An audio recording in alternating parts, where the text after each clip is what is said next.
That animal belongs in a ditch, not on a road." Charles Davenport's voice carried across the entire market. Every head turned. Abigail Turner stopped walking. Her hand tightened on Benjamin's lead rope, not from fear. From the effort of not responding to a man who had never once in his life carried anything heavier than his own opinion. The crowd laughed. Benjamin didn't flinch, neither did she. She lifted her chin and kept walking. Because that was what her father had taught her. You keep walking. You always keep walking. If this story touches your heart, please subscribe and follow along to the very end. Drop a comment and tell me what city you're watching from. I want to see how far this story travels. The summer market in Willow Creek, Kentucky, came around every year on the second Saturday of July, and it was the kind of event that drew the whole county out of its farms and its houses and its daily routines, and deposited everyone onto the same stretch of road at the same time, which meant that whatever happened at the summer market happened in front of everyone. That was the thing about small towns. They weren't cruel on purpose. They were just close. Close enough that every life was visible to every other life, and visibility, when you were struggling, had a way of feeling like exposure. Abigail Turner had been exposed for 3 years now, not in any dramatic sudden way. In the slow, grinding way that happens when a family loses its footing and doesn't recover when the money stops coming in, at the rate it used to, when the repairs pile up faster than they can be addressed. When the farm that was a respectable operation under your father's hands becomes under the weight of his absence and the drought of the previous 2 summers, something that people look at with a particular mixture of pity and judgment that is somehow worse than either one alone. She was 26 years old. She had been running the Turner farm alone since her father died 3 years ago. Not large, never large. 12 acres on the north side of Willow Creek, with a creek-fed pasture that had been good land once and would be good land again if she could get through one full summer without a disaster. She had kept it. That was the thing she held on to when the other things were hard to hold. She had kept it. The land was still hers. The deed was still in the name Thomas Turner had put on it 20 years ago, and that she had updated to her own name the week after his funeral, standing in the county clerk's office, with her eyes dry and her hands steady, because she had promised herself she would not cry in front of anyone until she got home. She had been keeping that particular promise for 3 years.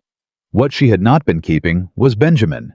That was how people talked about him, not what she was doing for him, but what she was failing to do despite him. Abigail Turner is still keeping that old horse.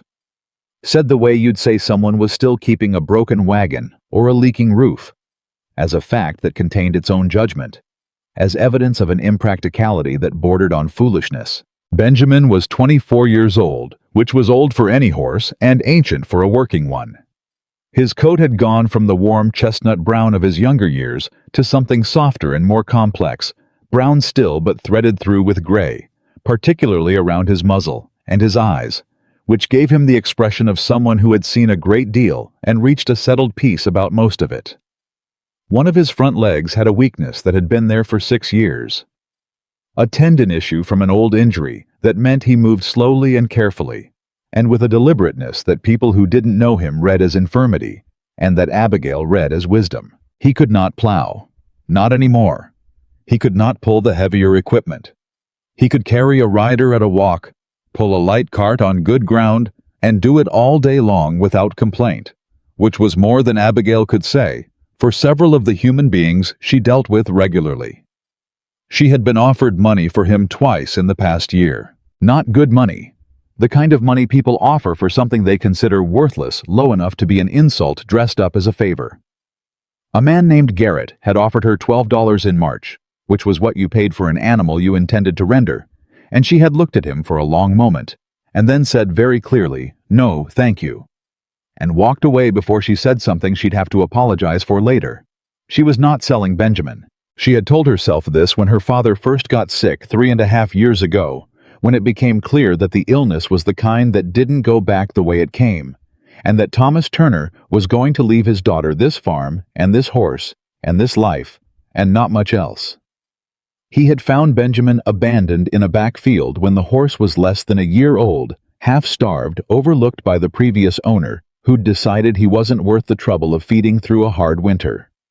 Thomas Turner had brought him home and fed him and named him, and for 23 years, the two of them had been the particular kind of companions that don't require conversation because they understand each other in a more fundamental way than words. When Thomas died, Benjamin had stood at the fence of the south pasture and had not moved for 2 days.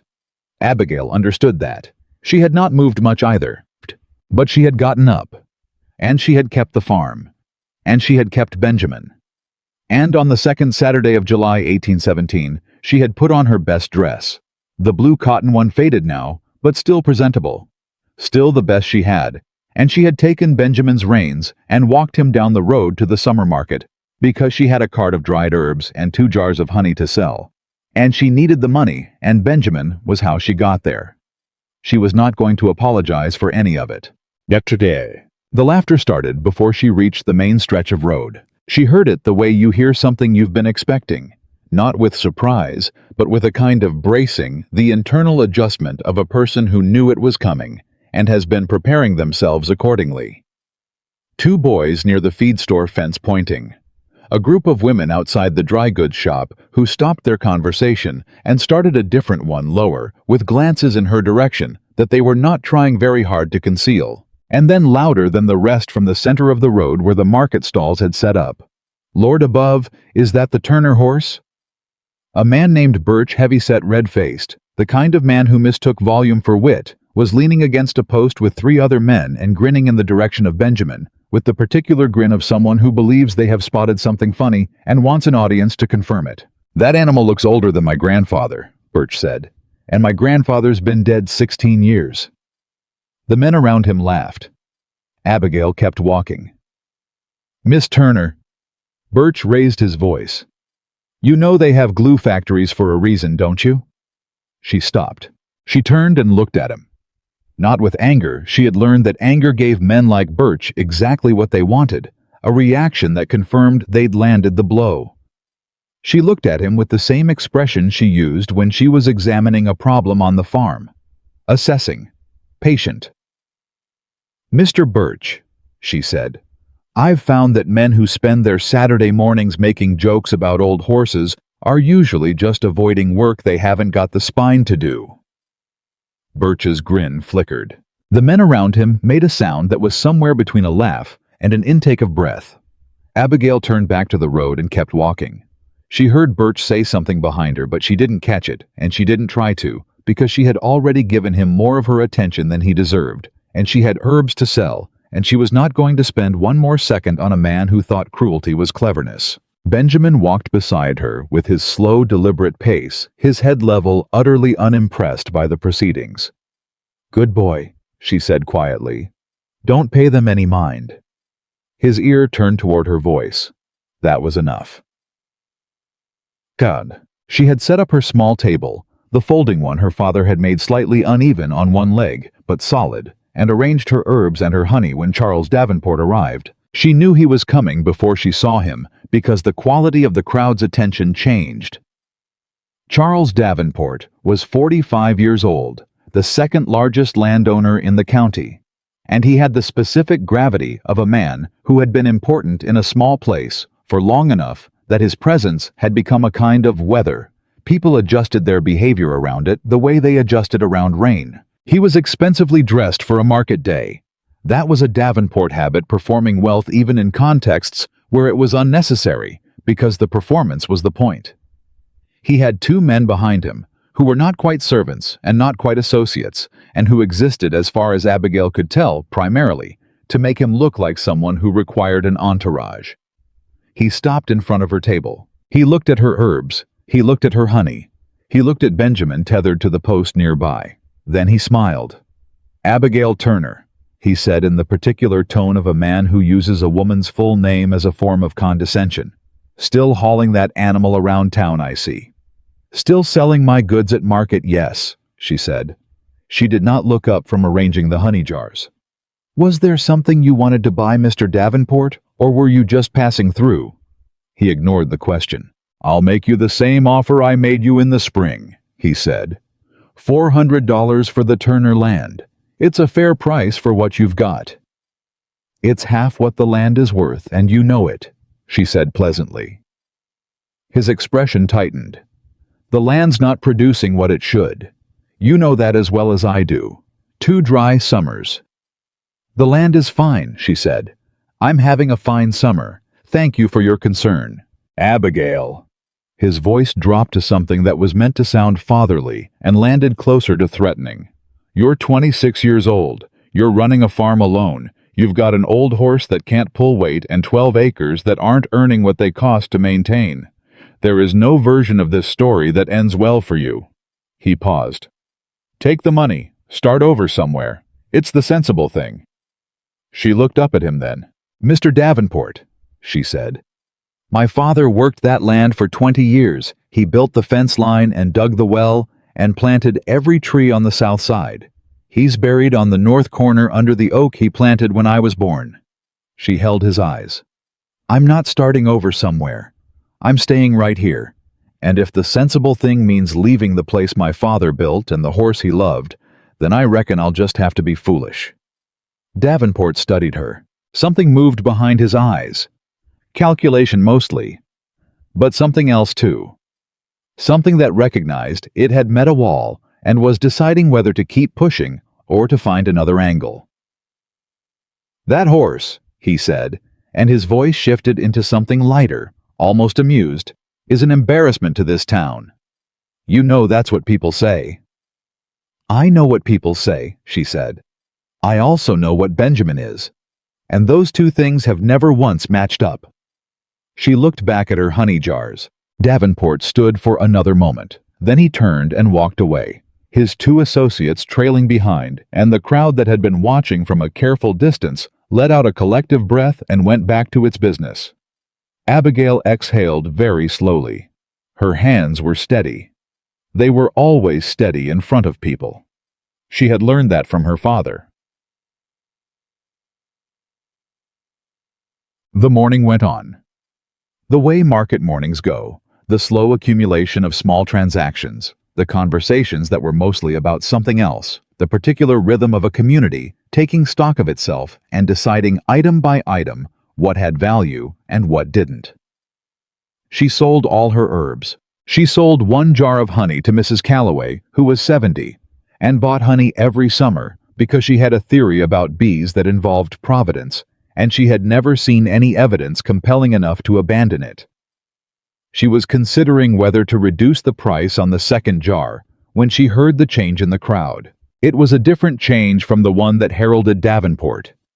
Davenport's arrival was the change of a room that is slightly nervous.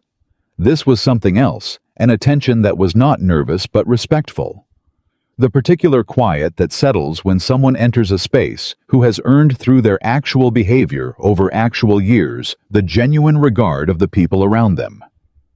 She turned. Nathaniel Whitmore was on horseback moving slowly through the market crowd, and the crowd was making way for him, the way crowds make way for people who deserve it rather than merely demanding it. He was 38 years old, tall in the saddle, wearing a plain coat and a hat that had been expensive once and had been used enough to become honest. He was not performing anything. He was simply present the way certain people are simply present in a way that fills a space without crowding it. She had seen him from a distance before.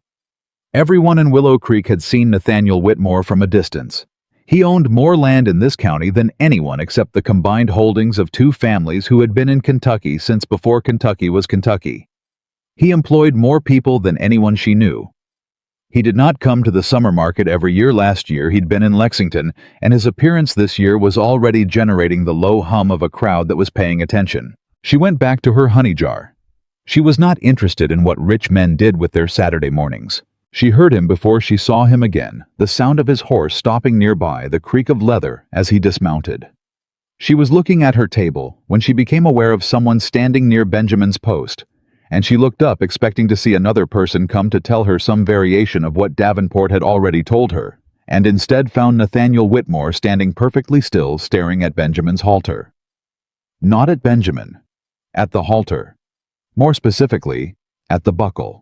It was an old piece of brass, the buckle, nothing remarkable to look at, Just the kind of thing you saw on working tack, slightly irregular in shape because it had been made by hand rather than cast in a factory. Her father had kept it polished. She kept it polished too because her father had kept it polished, and some habits are how you hold on to people after they're gone. Nathaniel Whitmore was staring at that buckle the way you stare at something that has just rearranged the furniture in your mind. "Mr. Whitmore," she said. He didn't answer immediately. "Mr. Whitmore." He looked up. His expression was something she had not expected, not the polite disinterest she'd anticipated from a wealthy man glancing at a poor woman's table, not the slightly embarrassed look of someone caught staring. Something much more internal than that. Something working. "Forgive me," he said. His voice was careful. "That buckle on your horse's halter." "Yes." "Where did it come from?" She frowned slightly. "It was my father's. Has been since before I can remember." "Your father's name?" "Thomas Turner." Something happened in his face. She couldn't have named exactly what, a compression, a tightening around the eyes, the expression of a person absorbing information that is simultaneously expected and shocking. The expression of a person who has been half looking for something for a long time and has just found it somewhere completely unexpected. "Thomas Turner," he repeated. "Yes." She watched him carefully. "Did you know him?" Nathaniel Whitmore looked at Benjamin. Really looked at him, not the way the crowd had been looking at him all morning as an embarrassment to be dismissed, but the way you look at something when you are trying to remember something connected to it, something from a long time ago. "I didn't," he said, "but I think my father did." The market noise continued around them. Wheels on packed earth, someone calling across the street. The ordinary sounds of a summer Saturday in a small Kentucky town. Abigail looked at this man standing beside her horse with an expression she could not read and said, "What do you mean?" He reached out. He touched the buckle the way you touch something delicate, not grabbing it, just letting his fingertips rest against the brass for a moment. "This was made by a man named Harlan in Lexington," he said slowly. "About 30 years ago. My father had 3 pieces of tack made by him. 2 were lost when the barn burned in the flood of '96. The third—" He stopped. He looked at her. "The third was given away. My father gave it to someone as a gift of significant meaning," he said. "He never told me exactly why, and by the time I thought to ask, he was gone." Abigail stood very still. "He gave a buckle to someone," she said.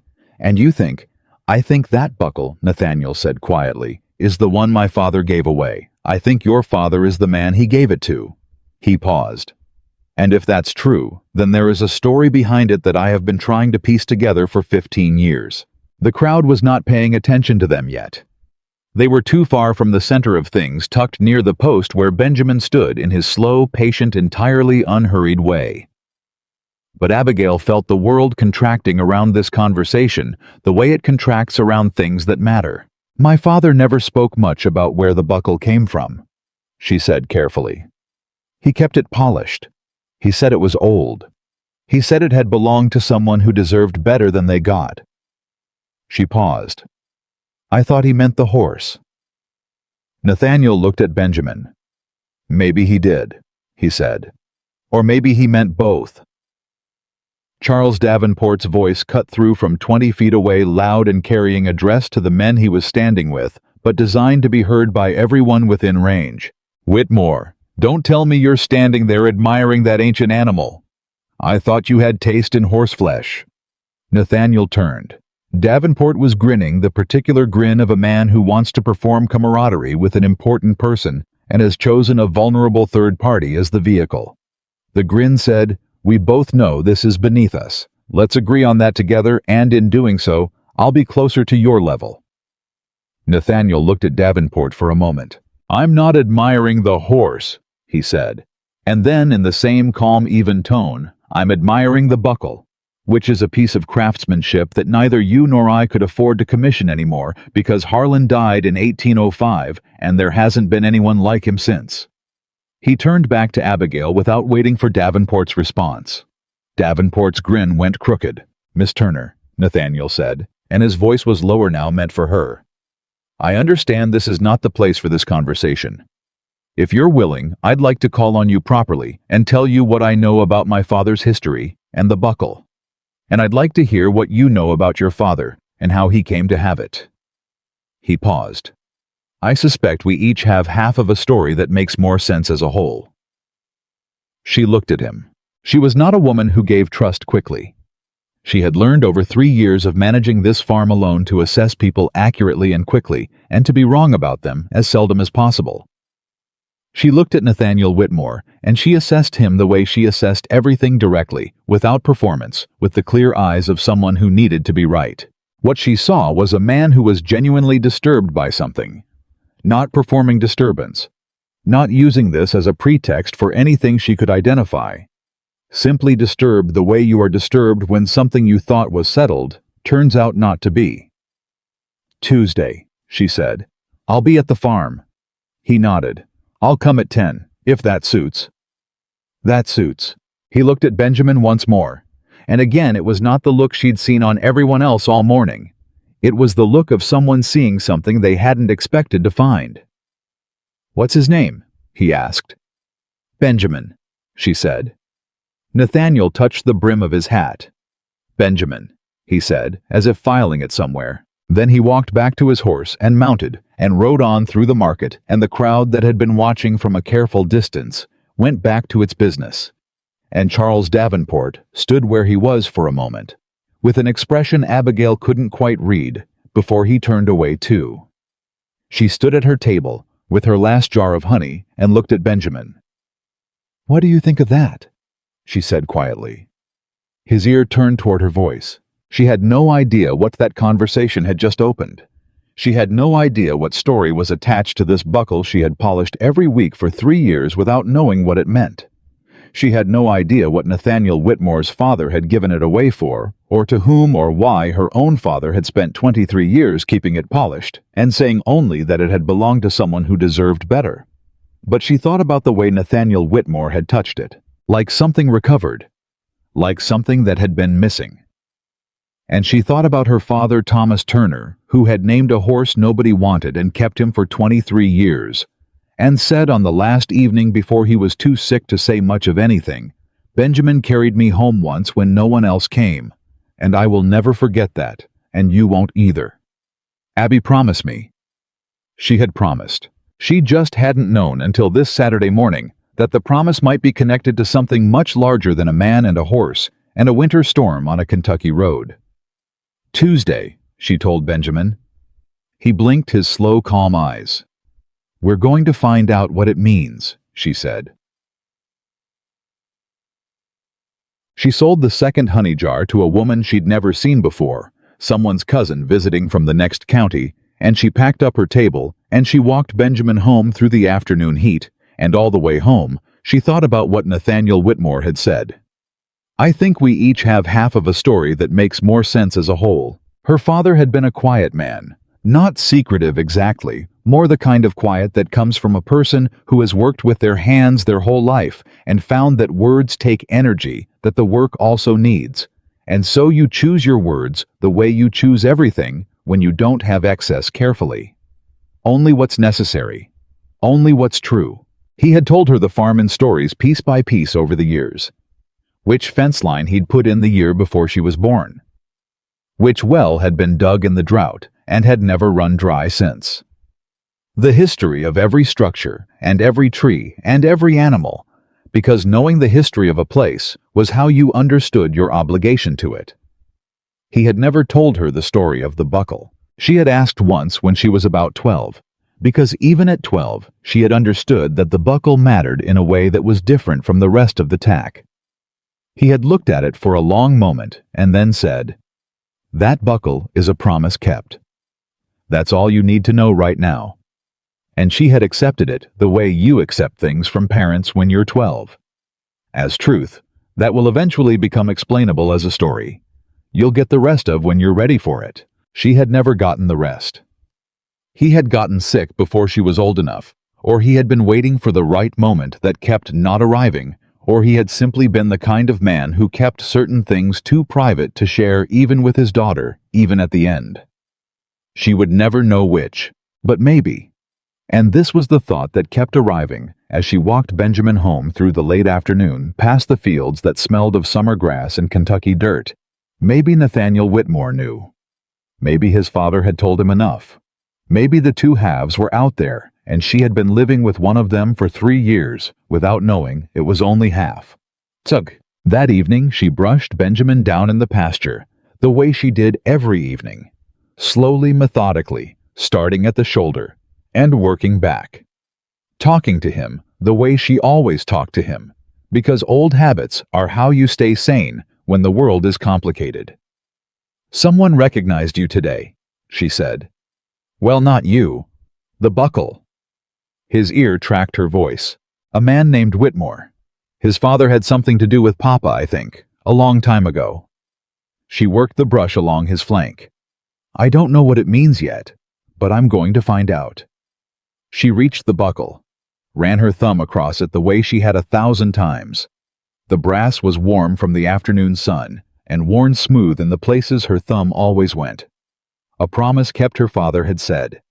She pressed her palm flat against it. "What promise?" she said softly. "Papa, what promise?" The evening was quiet around her. The pasture, the oak trees on the south side, the creek she could hear but not see from here. The particular still of a Kentucky summer evening. That was one of the things she loved most about this place, and one of the reasons she would never sell it to Charles Davenport for $400 or $4,000 or any number he ever named. She stood there in the evening quiet and thought about Tuesday, and for the first time in 3 years since the morning she had stood in the county clerk's office with dry eyes and steady hands and made this farm legally hers. She felt something shift in the air around her story. Not a resolution, not an answer. Something earlier than that. The feeling that one was coming.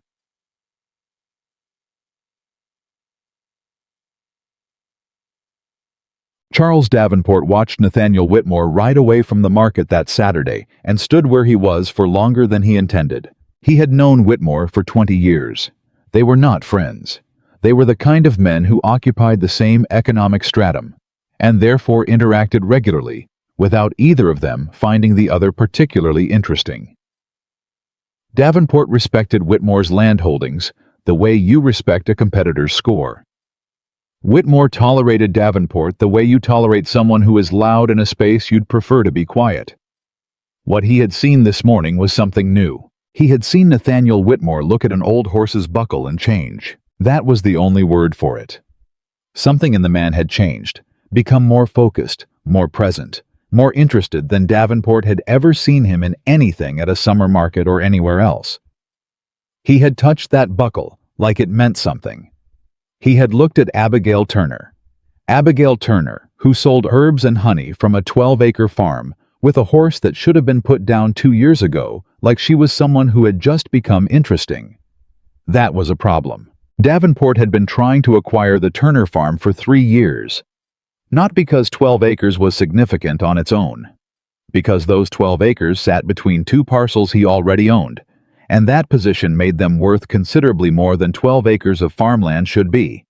And the only reason he hadn't already taken them was that Abigail Turner was proving to be considerably more stubborn than a 26-year-old woman with no family and no money had any practical right to be. He had been patient. He had made his offers. He had let the pressure of her circumstances do its slow work. He had figured that by next spring, maybe 2 springs at most, the numbers would become impossible enough that she would take what he offered and be grateful for it. Nathaniel Whitmore interested in the Turner farm was a complication he had not anticipated. He turned to the man nearest him, a man named Goss, who was useful for finding things out, and said quietly, "Find out everything you can about that buckle, and about Thomas Turner." He paused. "And find out what Whitmore knew before today." Goss nodded and moved away. Davenport looked in the direction Abigail had gone. "Stubborn," he said to no one in particular. But there was something else in his voice now. Something that hadn't been there this morning. Something that sounded a little like the beginning of concern. Sunday passed. Monday passed. On Tuesday morning, Abigail put on her second-best dress. The blue cotton was already pressed, and she would not waste it twice in 1 week.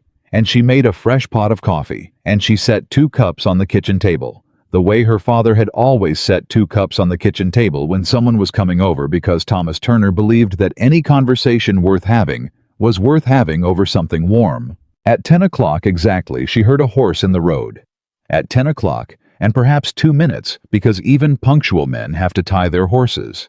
There was a knock at the door. She opened it. Nathaniel Whitmore stood on her porch with his hat in his hands and an expression she recognized from Saturday. The working expression. The expression of a man who has been thinking hard about something for 3 days and has reached the point where thinking is no longer sufficient and the conversation has to happen. "Miss Turner," he said. "Mr. Whitmore," she said. "Come in." She stepped back. He stepped in. He looked around the kitchen with an expression that took everything in without commenting on it. The worn table, the precise way things were arranged, the particular neatness of a house maintained by one person who has learned to make a great deal out of a small amount and has stopped being embarrassed about it. He sat where she indicated. She poured the coffee. And then she sat across from him, the way her father had sat across from people at this table, and she said, "Tell me what you know." He wrapped both hands around the cup. And he began. Nathaniel set his coffee cup down and looked at his hands for a moment before he started talking. Not the way people look at their hands when they're nervous. The way people look at their hands when they're deciding where to begin a story that has more than one beginning. "My father's name was Robert Whitmore," he said. "He built the original Whitmore property from about 400 acres, starting in 1788. By the time I was born, he had doubled it, and by the time he died, he had doubled it again." He paused. He was not a sentimental man. He was practical, careful, fair when fairness served him, and hard when he thought hardness was necessary. He was not easy to know, but he was consistent, which was its own kind of quality. Abigail said nothing. She waited.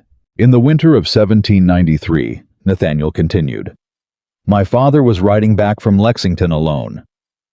He'd been at a business meeting that ran long, and he'd started back later than he should have. There was a storm, the kind Kentucky gets in February, that comes in without much warning, and turns everything to ice before you have time to make different decisions." He stopped, picked up his coffee, set it down again without drinking. His horse went down on a frozen creek crossing. My father was thrown. The horse broke a leg. And my father... He looked at her. My father was 61 years old and alone in a February storm on a road that no one was likely to travel before morning. Abigail felt something move in her chest. Not quite recognition, the anticipation of recognition. "What happened?" she said. "Someone found him," Nathaniel said. "A young man, a farm worker. My father said traveling the same road on a horse that had no business being out in that weather any more than my father did. This young man got my father onto his horse, walked them both 6 miles to the nearest shelter, stayed through the night to make sure my father was stable, and then in the morning he was gone." He paused. "My father tried to find him. He asked at every farm within 10 miles of where it happened. No one knew who the young man was."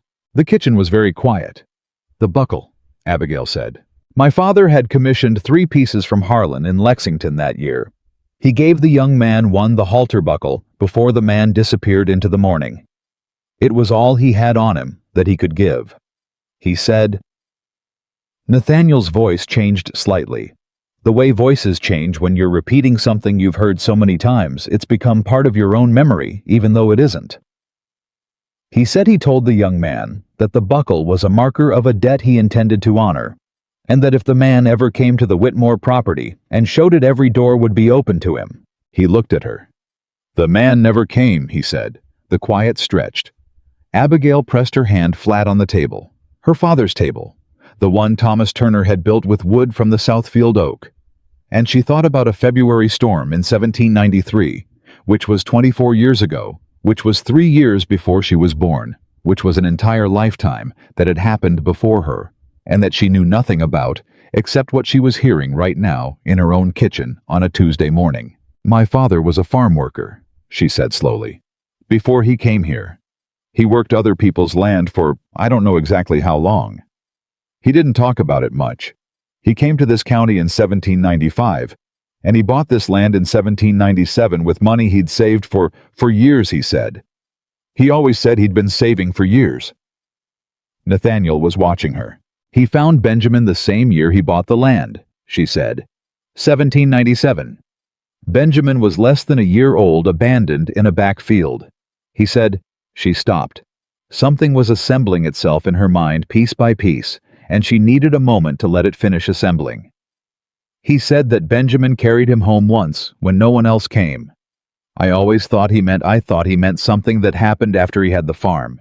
Something local, a storm or a fall on the road. Or," Nathaniel said quietly, "he meant something that happened before. Something that brought him to this county in the first place." She looked at him. "He kept the buckle polished for 23 years, she said. "Yes."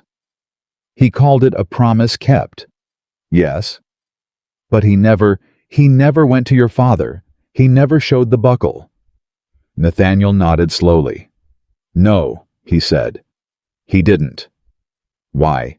It was the question that had been building since Saturday, and she asked it directly because there was no useful way to approach it indirectly. Nathaniel turned his coffee cup in his hands, the same gesture she noticed as Saturday when he was choosing words. "I don't know," he said honestly. "I've been asking myself that since Saturday morning. I can think of several reasons.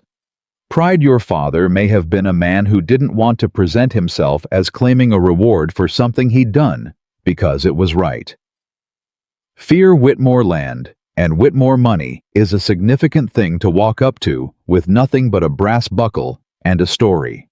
Or," he paused, "or he may have decided that what he'd done was done and the buckle was enough, that the promise was for him, not for my father to honor." Abigail sat with that. It sounded exactly like her father. It sounded so exactly like her father that her throat closed without warning, and she had to look at the wall for a moment. "He was like that," she said. "He did things because they needed doing. He wasn't interested in credit. He used to say that a good deed explained is already half undone." Nathaniel was quiet. Then he said very carefully, "I owe your father a debt that I cannot repay to him, but I would like if you'll allow it to understand what happened. Fully. Everything your father told you, everything I know from my father's account. Because I think the complete story—" He stopped. "I think it matters. For reasons I can't entirely explain yet." She looked at him. There it was again, the genuine quality, the not performing anything quality that she had assessed on Saturday, and was assessing again, now more carefully at a kitchen table, rather than in the noise of a market crowd. "My father told me very little," she said. "I told you what I know, but—" She stood up, went to the shelf beside the kitchen door where she kept the things that had been her father's, the small collection of objects that didn't have a practical function, but had the more important function of being his. She took down a small wooden box, the kind you keep letters in, and brought it to the table and set it between them. "He kept things," she said. "I haven't gone through all of it. Some of it I looked at once after he died, and I wasn't ready for the rest." Nathaniel looked at the box, then at her. "Do you want to look now?" he asked. She considered that question honestly. "Yes," she said. "I think I do." She opened the box. There were letters. Not many. Her father had not been a man who corresponded widely. A few receipts for supplies, a land document she had already seen, a folded map of the county that was 20 years old and had been corrected by hand in several places in her father's writing. And at the bottom, folded into a square so small she might have missed it, a piece of paper that was not a letter and not a document and not a receipt. She unfolded it. It was a single line of writing in her father's hand, and it said, R. Whitmore. February storm. The buckle paid forward in full TT. She stared at it. Then she turned it and set it on the table where Nathaniel could see it. He read it once. He read it again. And then he put his hand flat on the table beside the paper, not touching it, just beside it. And he was quiet for so long that the quiet became its own kind of statement. He recorded it, Nathaniel said finally. He wrote it down. He kept accounts, she said. Everything in and everything out. He said that a man who doesn't know what he owes and what he's owed is a man who can't be trusted to be fair. She looked at the paper. He wrote it like a debt paid forward in full, which means he paid it forward, Nathaniel said slowly. He didn't come to my father. He took whatever debt he felt the buckle represented and he paid it forward. To something else. To someone else. To Benjamin, Abigail said. The word landed in the quiet kitchen like something solid, because it made sense. It made the particular sense of something that had been true all along and had simply needed the right frame to be visible. Thomas Turner, who did things because they needed doing and didn't want credit for them, who had saved a man's life in a February storm, and then disappeared into the morning, that man had found a horse that nobody wanted, that had been left to die in a backfield, and he had brought it home, and named it, and kept it for 23 years, and called it a promise, kept. The debt he felt he owed for the buckle, for the unearned gratitude of a rich man he'd never gone back to collect from, he had paid it forward, to an animal that needed what he'd once given to a stranger on a frozen road. Presence. Patience. The decision not to leave. Abigail pressed her hand over her mouth for a moment. Then she lowered it. He never told me, she said. He never told me any of it. Maybe he didn't think it needed telling, Nathaniel said quietly. Maybe he thought the buckle would tell it eventually, if someone looked closely enough. She looked at this man sitting across her father's table, and something in her shifted, not toward him exactly, not yet, but toward the story he had brought into her kitchen, toward the understanding that her father's life had been larger than she knew, had reached further than she'd been told, had touched a stranger's life on a winter road in a way that had sent ripples she was only now beginning to see. Your father, she said. Was his life different because of what my father did? Nathaniel looked at her steadily. He lived 5 more years after the storm, he said. He saw me born. He saw my brother born. He finished building the property that I've been managing for the past 15 years. He paused. Whether he would have survived that night without your father, I don't know. The storm was severe. He was 61 and thrown from a horse on frozen ground. He met her eyes. I think it's possible I exist because of what Thomas Turner did on a February road in 1793. The kitchen was absolutely quiet. Then a sound came from outside Benjamin in the pasture, making the low sound he sometimes made in the morning when he thought breakfast was running behind schedule. The most ordinary sound in the world. The most ordinary, unremarkable, completely itself sound of an old horse asking a question. Both of them looked toward the window, and then without planning to, Abigail laughed. Just briefly, a surprised, involuntary sound, the kind that comes when the emotional pressure in a room needs somewhere to go, and the only available exit is laughter.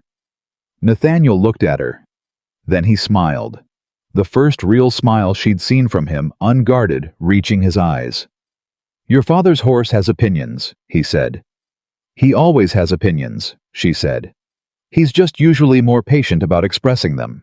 The laughter faded, but left something easier in the room. A slight loosening of the extraordinary weight of what they'd just discovered, which needed to be loosened slightly, or it would be impossible to carry. What do we do with this? Abigail said. I don't know yet, Nathaniel said honestly. I want to speak to an old man named Garrett who worked for my father during those years. He might remember. Your father might remember the search my father conducted afterward. If there's anything more to the story, Garrett would know it. He paused. Will you give me a few days to look into it? Of course, she said. He stood, picked up his hat, looked at the piece of paper still on the table. R. Whitmore February storm. The buckle paid forward in full TT, with an expression she was beginning to recognize as the expression he wore when something had landed in a place he hadn't expected, and he was deciding what to do about it. "Miss Turner," he said, "thank you for the coffee and for—" He paused. "For opening the box." "Thank you for seeing the buckle," she said. He nodded once, turned toward the door. "Mr. Whitmore." He stopped.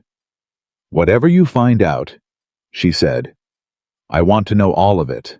Not a softened version. Everything." He turned back. "Yes," he said simply. "Everything. I promise." He left.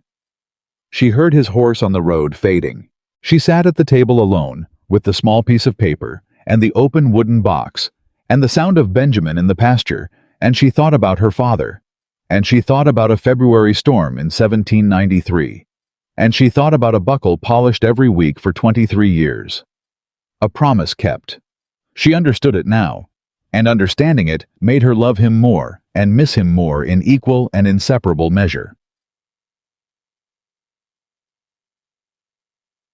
What Abigail did not know and could not have known was that on the same Tuesday morning that she was sitting in her kitchen discovering who her father was, Charles Davenport was sitting in a different kitchen entirely, the large, deliberately impressive kitchen of his main house, listening to a man named Goss tell him what he'd found out about the buckle. Goss was not precise.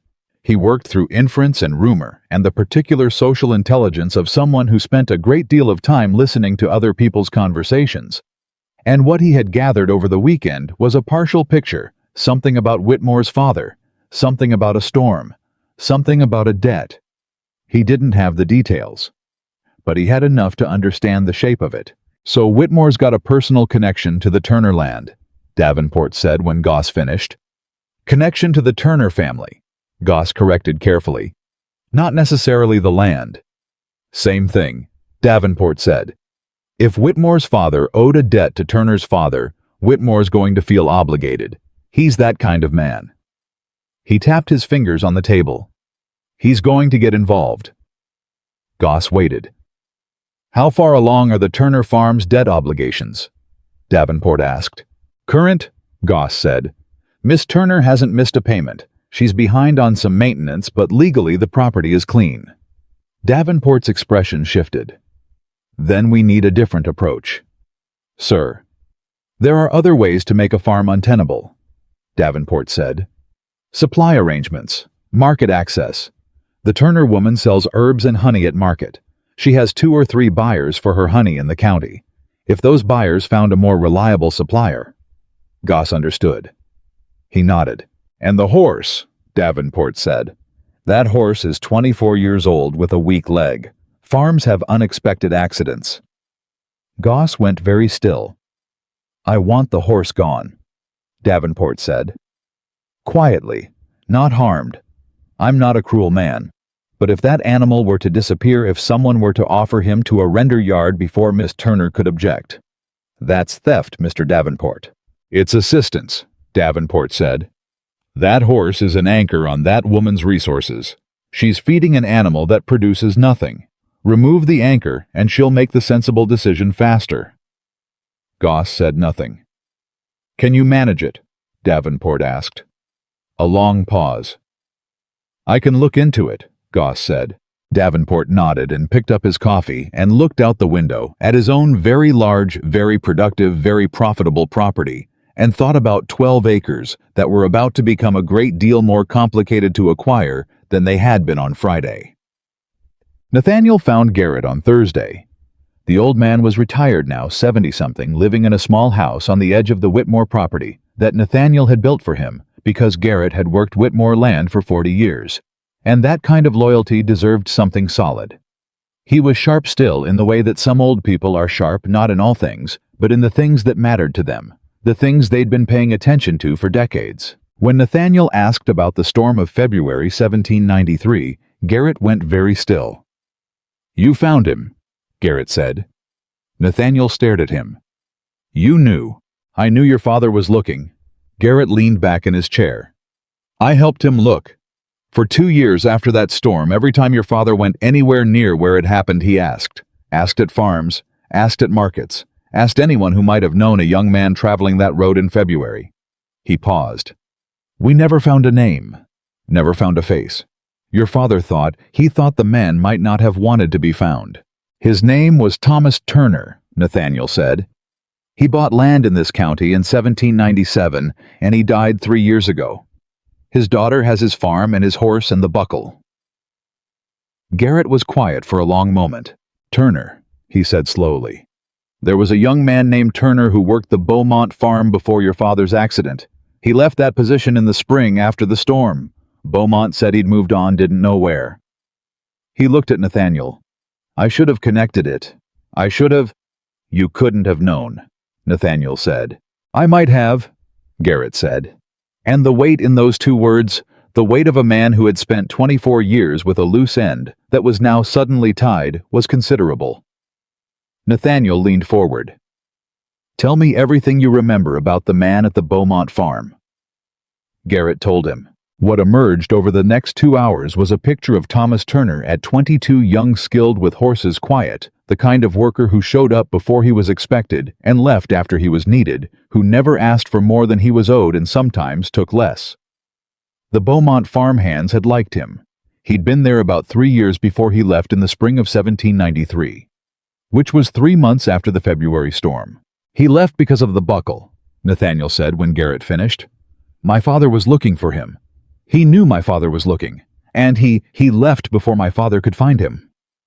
Garrett nodded slowly. That would fit, he said. A man who didn't want to be found. A man who thought that accepting the gratitude would change what he'd done, Nathaniel said. That it would make it a transaction instead of just a thing he did because it needed doing. The 2 men were quiet together for a moment. What are you going to do? Garrett asked. I'm going to tell his daughter, Nathaniel said. And then, Nathaniel looked at the window. And then I'm going to figure out what honoring a 24-year-old debt looks like when the man you owed it to is gone.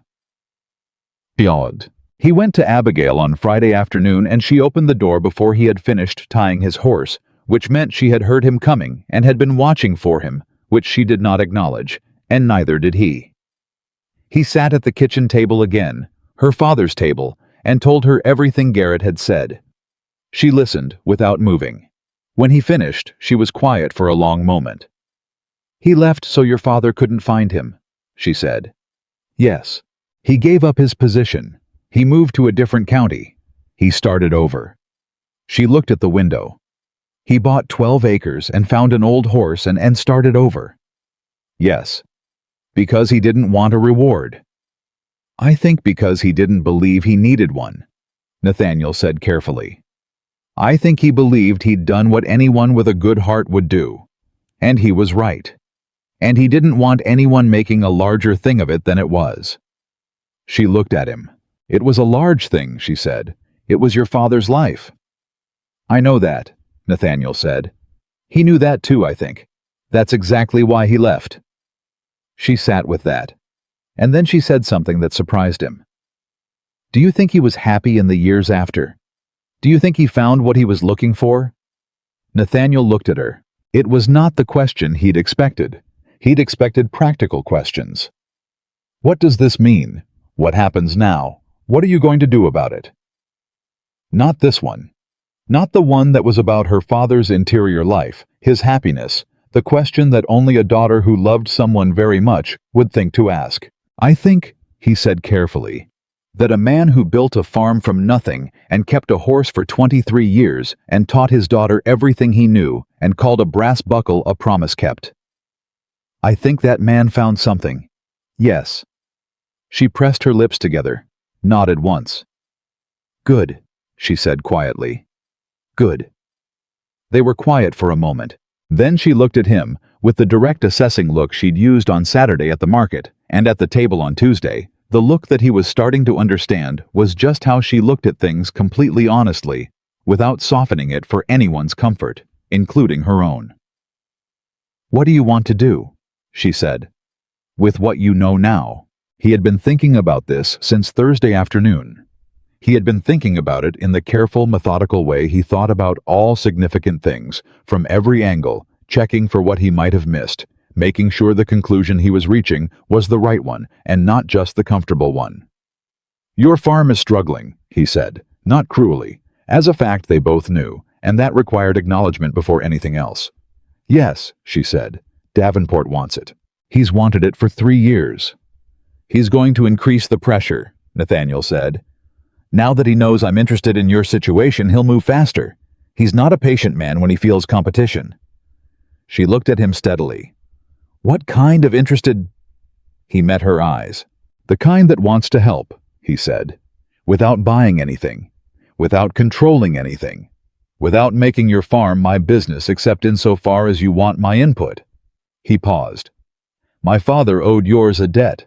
I would like to honor it, not by treating you as a charity case, by treating you as a neighbor whose father did my family an extraordinary service, and whose current circumstances are, at least in part, the result of a man who was too proud to accept what was legitimately owed to him." She looked at him for a long time. "My father would hate that framing," she said.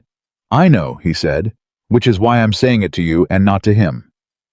Something moved across her face. Not quite a smile. Something softer and more complicated than a smile. "What kind of help?" she said. "Your water access is the main problem," he said. "The drought years hit you harder than they should have because your creek-fed pasture doesn't have reliable enough irrigation to the north field. I have an engineer who has solved this problem on 3 properties. I'd like to send him." "I can't pay an engineer." "I'm not asking you to. I don't take charity." "It's not charity," he said, and his voice was level and clear. "It's a man honoring a 24-year-old debt to a woman who has been holding something precious without knowing what it was worth. There's a difference." She looked at her hands. He waited. "If I accept," she said slowly, "it's not because I need saving. I know that. And it doesn't mean you have any claim on this farm, on any of it. I want no claim on anything of yours," he said. "I want the account settled, that's all." She looked up. "And if Davenport moves against me," she said, "what then?" Nathaniel's expression didn't change, but something in it settled into something harder. "Then Davenport will find that interfering with a property under the Whitmore account's interest is a more expensive proposition than he anticipated." "I don't want a protector," she said. "I want to be clear about that. You don't need one," he said. "What you need is for Davenport to understand that you are not isolated. That is not protection. That is information." She studied him, and then she said, "There's one more thing I need to tell you." His expression sharpened slightly. "Tell me." "Patsy Monroe. She works at the dry goods store. She hears everything she told me this morning that one of Davenport's men was asking around about Benjamin, about where he's pastured, about his routine." She paused. "About whether anyone would notice if he were gone." The kitchen was very still. "He's going after Benjamin," Nathaniel said. "I think so." "Why?" "Because he knows what Benjamin is to me," she said, "and because he's run out of easy ways to make this farm untenable, so he's going for the hardest one." She looked at him directly. "I won't lose that horse. I need you to understand that. I don't care about the land half as much as I care about—" She stopped, started again. "My father is buried in the north corner of that farm under an oak tree. Benjamin is the last living thing my father loved. I will not lose him." Nathaniel looked at her for a long moment. "You won't," he said. "How can you?" "Because starting tonight," he said, "one of my men is going to be posted near your south pasture, not inside your property, on the road, visible, because Davenport is a coward who operates through intermediaries, and intermediaries lose their nerve when they think they're being watched." She stared at him.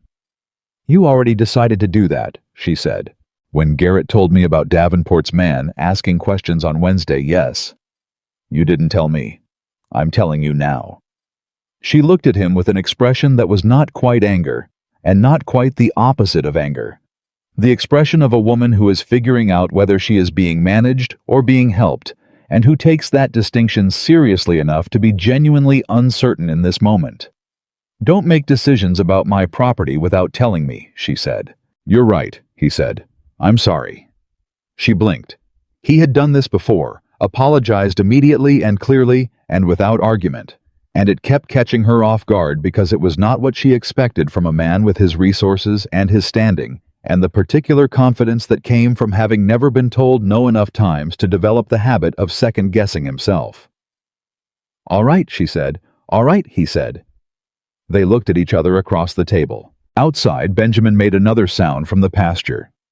This one was different from the morning sound, a softer, more contented sound, the sound of a horse who had eaten and was at ease in his own field and required nothing from anyone. Abigail Turner listened to it and felt something she hadn't felt in a long time. Not since her father died. Not since she'd begun carrying this farm alone. Not since the slow, grinding weight of managing everything by herself had become so familiar, she'd forgotten what the absence of it felt like. She felt quietly, and without drama, that she was not entirely alone. It was a small thing. It was an enormous thing. "I should check on him," she said. "Of course," Nathaniel said. He stood, picked up his hat. "Mr. Whitmore." He paused. "Thank you," she said. "For finding out about Garrett, for telling me everything." She paused. "He deserved to be found, my father. Even if he spent 24 years running in the other direction, he deserved to be found." Nathaniel looked at her. "He was," he said simply, "and so did you." He left. She stood at the kitchen table for a moment after she heard his horse on the road. She looked at the wooden box still open on the table, at the small piece of paper with her father's careful handwriting. "Paid forward in full." "Not quite, Papa," she said softly. "Not quite." She closed the box. She put on her coat.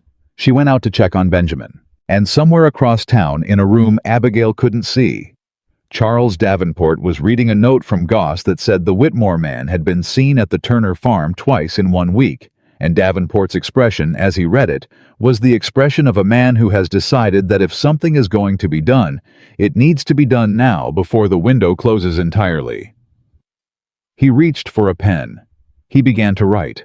The note Davenport wrote that Friday evening was delivered by Saturday morning, and by Saturday afternoon, Willow Creek knew there was going to be a public meeting. Not a town meeting in the official sense, not called by the mayor, not posted on the county board. The kind of meeting that happened in Willow Creek when someone with enough money and enough standing decided that something needed to be decided publicly and arranged for the venue and told enough people that the rest found out on their own. The kind of meeting where the agenda was set before anyone arrived, and the only question was whether the outcome would be contested. Davenport had called it. The stated purpose, as Goss communicated it through the usual channels, was a discussion of land use along the Northern Creek corridor, which sounded administrative and dull, and was designed to sound administrative and dull, because Davenport had learned over the years that people came to meetings that sounded administrative and dull, without preparing for a fight, and unprepared people were easier to manage than prepared ones. Patsy Monroe heard about it before noon on Saturday. She told Abigail before 2 o'clock. Abigail was in the north field checking the fence line when Patsy arrived slightly out of breath from the walk with the expression she wore when she had information that was both urgent and satisfying to deliver. "There's a meeting Monday evening," Patsy said, "at the Davenport Grain Hall. He's calling it a land use discussion, but it's about my farm," Abigail said. Patsy blinked. "How did you—" "Because there is nothing along the Northern Creek corridor that involves Davenport, except my land and his land, and Davenport has no problem with his own land." She looked at the fence post she'd been examining and let go of it. "Who's been invited?" "Half the county, from what I can tell. The magistrate, the bank manager, several of the larger landowners." Patsy paused. Mr. Whitmore's name was mentioned. "As an invitee or as a subject?" Patsy hesitated. "Both, I think." Abigail looked at the north field. At the creek line she could hear from where she was standing. At the 12 acres that were her father's work and her own, and that someone was going to stand up in a grain hall on Monday evening and try to take. "Thank you, Patsy," she said. She went to find Nathaniel. "Chia, He was not at the main house. His foreman, a solid, quiet man named Walsh, who had the useful quality of answering questions, directly told her Nathaniel had gone to Lexington that morning and was expected back Sunday evening. She left word with Walsh and rode home. She spent Saturday evening and all of Sunday doing what she always did when she needed to think clearly. She worked, checked the pasture fence, repaired a loose board on the barn door, went through the farm accounts for the third time that week. Not because the numbers had changed, but because having the numbers clearly in her head made her feel less like she was standing on uncertain ground. The numbers were honest. The farm was not prospering, but it was not failing either.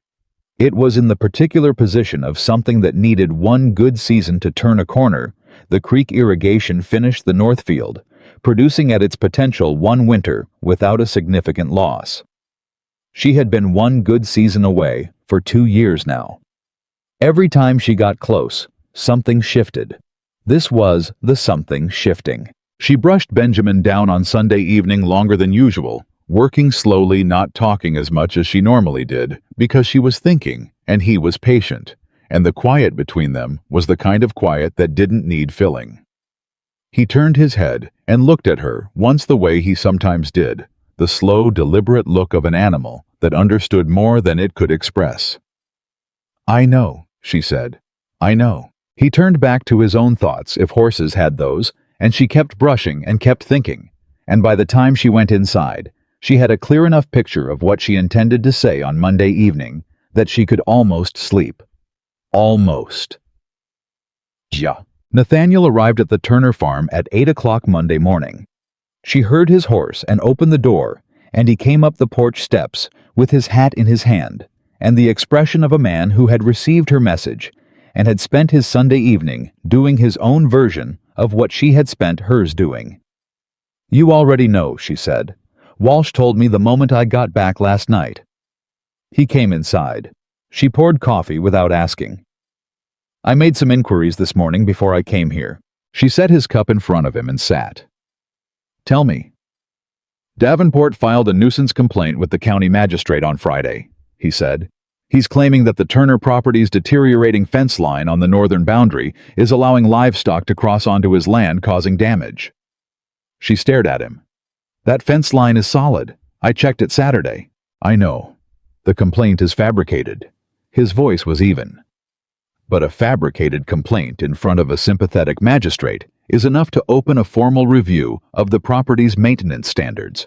And a formal review gives Davenport's lawyers grounds to argue that the property is being mismanaged, which gives the bank grounds to review the mortgage, which gives Davenport an opening to present his purchase offer as a solution. She absorbed the architecture of it. "He learned from someone," she said flatly. "He's been doing this a long time," Nathaniel said. "This is not the first property he's acquired this way." "Whose was the last?" Nathaniel looked at her. "The Beaumont farm," he said. 12 years ago." She went still. The Beaumont farm, where her father had worked before the February storm, where a young man named Turner had been employed for 3 years and had left in the spring of 1793 and never come back. The Beaumont family lost that land, she asked. The son, old Beaumont, had died by then. The son had debts, and Davenport had patience, and the son didn't know what he was agreeing to until he'd already agreed to it. Nathaniel paused. The Beaumont land is now the eastern section of the Davenport property. She looked at the table. "He takes what belongs to other people," she said. "He's been doing it for years, and no one has stopped him." "No one has had enough to stop him," Nathaniel said. "Until now, the people he's targeted have been alone." She met his eyes. "What do you mean, until now?" He looked at her steadily. "I mean that this time is different. Because I know what I know, and I am not going to sit in that grain hall tonight and watch Charles Davenport take something that has cost too much to lose." She was quiet for a moment. "What are you bringing tonight?" she asked. He reached into his coat and produced 3 documents. Set them on the table one by one. "Garrett's written account of the search my father conducted for Thomas Turner after the storm. Signed, dated, witnessed." He set down the first.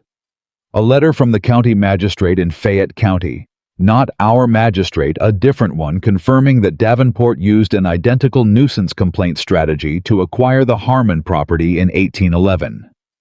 He set down the second. And my father's own journal from February and March of 1793. He wrote it down, everything. The storm, the rescue, the search. Thomas Turner's description. He set down the third and looked at her. Your father is in my father's journal, Abigail. By description, if not by name. She looked at the journal. Leather cover worn the kind of wear that comes from being handled regularly rather than just stored. May I? She said. He pushed it toward her. She opened it carefully, the way you open something old. Found the February entries by the change in the handwriting her father had taught her to read people's handwriting as a record of their emotional state, and what she saw in these pages was a man who had been shaken. The letters were less regular than the earlier entries. More pressure on the pen. She read, February 14th. Storm came in fast. Should not have started back. Horse down at Miller's Creek Crossing. Thrown clear, but the cold is severe and I cannot move the leg well. Thought I was done. February 14th continued. A young man. Dark coat. Good horse bay smaller than mine.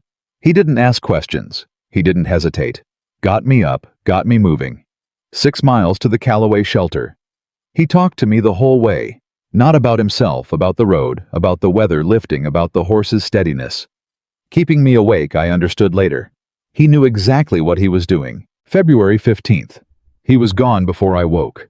Left nothing but the memory of a face I'm not sure I could describe well enough to find again. Young. Quiet. The kind of quiet that means capability, not absence. I left the buckle. It was all I had. I told him it was a marker of a debt, and I meant it. She stopped reading. She put her hand flat on the page. He described him, she said quietly. Your father described my father. Yes, Nathaniel said. The kind of quiet that means capability, not absence. She said it the way you say something that hits a place in you that wasn't expecting to be hit. That's exactly who he was. Nathaniel said nothing, because there was nothing to say that would be better than the silence. She closed the journal, pushed it back to him, took a breath. Tonight, she said. What do we do tonight? You speak first, he said. Your farm, your voice. I follow with the documents. If Davenport challenges the nuisance complaint, the magistrate, even a sympathetic one, is going to have a hard time maintaining it when there's documented precedent of the same tactic being used elsewhere. He paused. And if Davenport tries to make this about the horse, about your farm's viability, about Benjamin, he will, she said. Then I have something for that too, Nathaniel said. She looked at him. What? He reached into his coat one more time, a folded paper. He set it on the table and unfolded it and turned it to face her. She read it. It was a letter on Whitmore property letterhead. Formal, precise, the kind of document that had legal weight, simply from the letterhead alone, stating that the Whitmore property was extending a formal water access easement to the Turner farm on the Northern Creek line, which had the effect of making the Turner farm's water access legally tied to Whitmore's, and therefore not subject to county review without Whitmore's direct involvement. You tied the water rights together, she said. If our water access is legally linked, any challenge to your water use becomes a challenge to mine, he said. Davenport doesn't want a land dispute with me. He wants to take from someone who can't fight back. She looked at him. When did you write this? She said. Saturday night, he said. After Walsh gave me your message. You didn't tell me. I'm telling you now, he said. Right away, before we go anywhere. She looked at the document, then at him, the direct assessing look. This helps me, she said. Yes. But it also means our properties are legally connected. For the specific purpose of water access, yes. And you're comfortable with that. He met her eyes without wavering. I wouldn't have written it if I weren't. She folded the document. I'm keeping this. It's yours, he said. The Davenport Grain Hall was full by 7 o'clock. Not because people cared particularly about Northern Creek corridor land use. Because in a county the size of Willow Creek's a Monday evening meeting called by the most aggressive landowner in the region and attended by the magistrate and the bank manager meant something was happening and people wanted to see what it was. Abigail arrived at 7:05. Nathaniel was already there, seated to the left. His posture relaxed in the way that relaxed posture is sometimes a deliberate choice. Walsh was with him, and Garrett had insisted on coming hobbling in on a cane and taking a seat in the front row with the air of a man who had been waiting a long time to be in a particular room. Davenport was at the front, standing near a long table, dressed in his market day performance clothes, better than necessary for the occasion, which was the point. Goss was behind him. Two lawyers, she recognized one of them from town, were seated at the table. When Abigail walked in, Davenport's expression did something complicated. He had not expected her to come prepared. She could see that in the compression around his eyes, the micro-adjustment of a man whose plan has assumed a particular opponent and is recalculating on the fly. He had expected her to come alone, or not at all. He had not expected her to walk in straight-spined with a leather folder under her arm and sit down in the center of the room like someone who had every right to be exactly where she was. She sat. She looked at the room. 40 people, maybe more. Mrs. Calloway in the corner. Reverend Price near the back. Birch from the market, of course. Birch, he never missed anything that might involve someone else's difficulty. Patsy Monroe, who met her eyes and gave a single nod that meant, "I'm here, I'm watching." The magistrate, a man named Porter, called the meeting to order. He was not, Abigail had decided, a corrupt man. He was a comfortable one, which was sometimes worse. He was comfortable with the existing order of things, comfortable with powerful men setting the terms of community discussions, comfortable with the idea that wealth implied competence and poverty implied irresponsibility. He was not dishonest, he was just inclined, and inclination, when it wore a judicial face, could do more damage than outright dishonesty. Davenport spoke first. He was good at this. She had known he was good at this. But watching it in a room full of people reminded her just how good the way he built the case, slowly starting with the abstract principle before moving to the specific instance, so that by the time he named her farm, everyone had already agreed to the framework that made his argument sound reasonable. He talked about the responsibility of landowners to maintain their properties to community standards. He talked about the creek corridor and the role of intact fence lines in preventing livestock migration. He talked about the bank's legitimate interest in ensuring that mortgaged properties remained viable. And then he talked about the Turner farm. "No one wants to see Miss Turner struggle," he said, and his voice was warm, with the particular warmth of a man performing concern while pursuing its opposite. Thomas Turner was a respected man in this community. His daughter has worked hard. But the facts are what they are. The fence line is in violation of county standards. The property is producing below what its mortgage requires. The primary working animal is, he paused with exquisite timing, is not capable of performing the work the farm needs. Someone in the room made a sympathetic sound. Abigail's hands were still. "What I am proposing," Davenport continued, "is a formal review by the magistrate's office of the Turner Farm's compliance with county land maintenance standards. I believe such a review will demonstrate that the humane and sensible solution is a transfer of ownership at a fair price to a buyer who can restore the property to its proper productivity." Porter nodded slowly, the nod of a man inclined to agree who is performing the courtesy of appearing to consider. "Miss Turner," Porter said, "do you have a response?" She stood. She took one breath. Just one. "Yes," she said. "Thank you, Mr. Porter." She looked at the room. Not at Davenport. At the room. "The fence line Mr. Davenport cited in his complaint to the magistrate's office was inspected by me on Saturday morning," she said. "It is intact. There is no violation. I'd invite anyone present to come and look at it tomorrow morning and confirm that for themselves." She paused. "I'd also note that a similar complaint, word for word similar, according to documentation I have from the Fayette County Magistrate's records, was filed by Mr. Davenport against the Harmon property in 1811, before that property was transferred to his ownership at a price considerably below market value." The room shifted. Davenport's expression didn't change, but Goss behind him looked at his shoes. That is not... Davenport started. I have the document, she said. She held it up. If you'd like to dispute its contents, I'd encourage you to do so on the record. Porter cleared his throat. Miss Turner, the current matter. The current matter, she said, is a fabricated complaint designed to open a legal process that Mr. Davenport intends to use to pressure me into selling my father's land at a price he set without my input. She looked at Porter directly. I am confident that this court would not wish to be used as a tool for that process, which is why I'm naming it plainly, so that we all understand what we're here to discuss. The room was very quiet. Davenport stepped forward. His composure was back fully deployed, impressive in its way. Miss Turner's emotional attachment to the property is understandable, he said. But emotion is not management. A 26-year-old woman alone with an animal that cannot work and a field that is not producing. The animal, Nathaniel said. He stood. He had not moved until that moment, and the stillness of his rising the particular quality of a man who has chosen exactly when to stand made the whole room turn. The animal, Nathaniel said again, and his voice was quiet, in the way that certain quiet things are actually very loud, is 24 years old.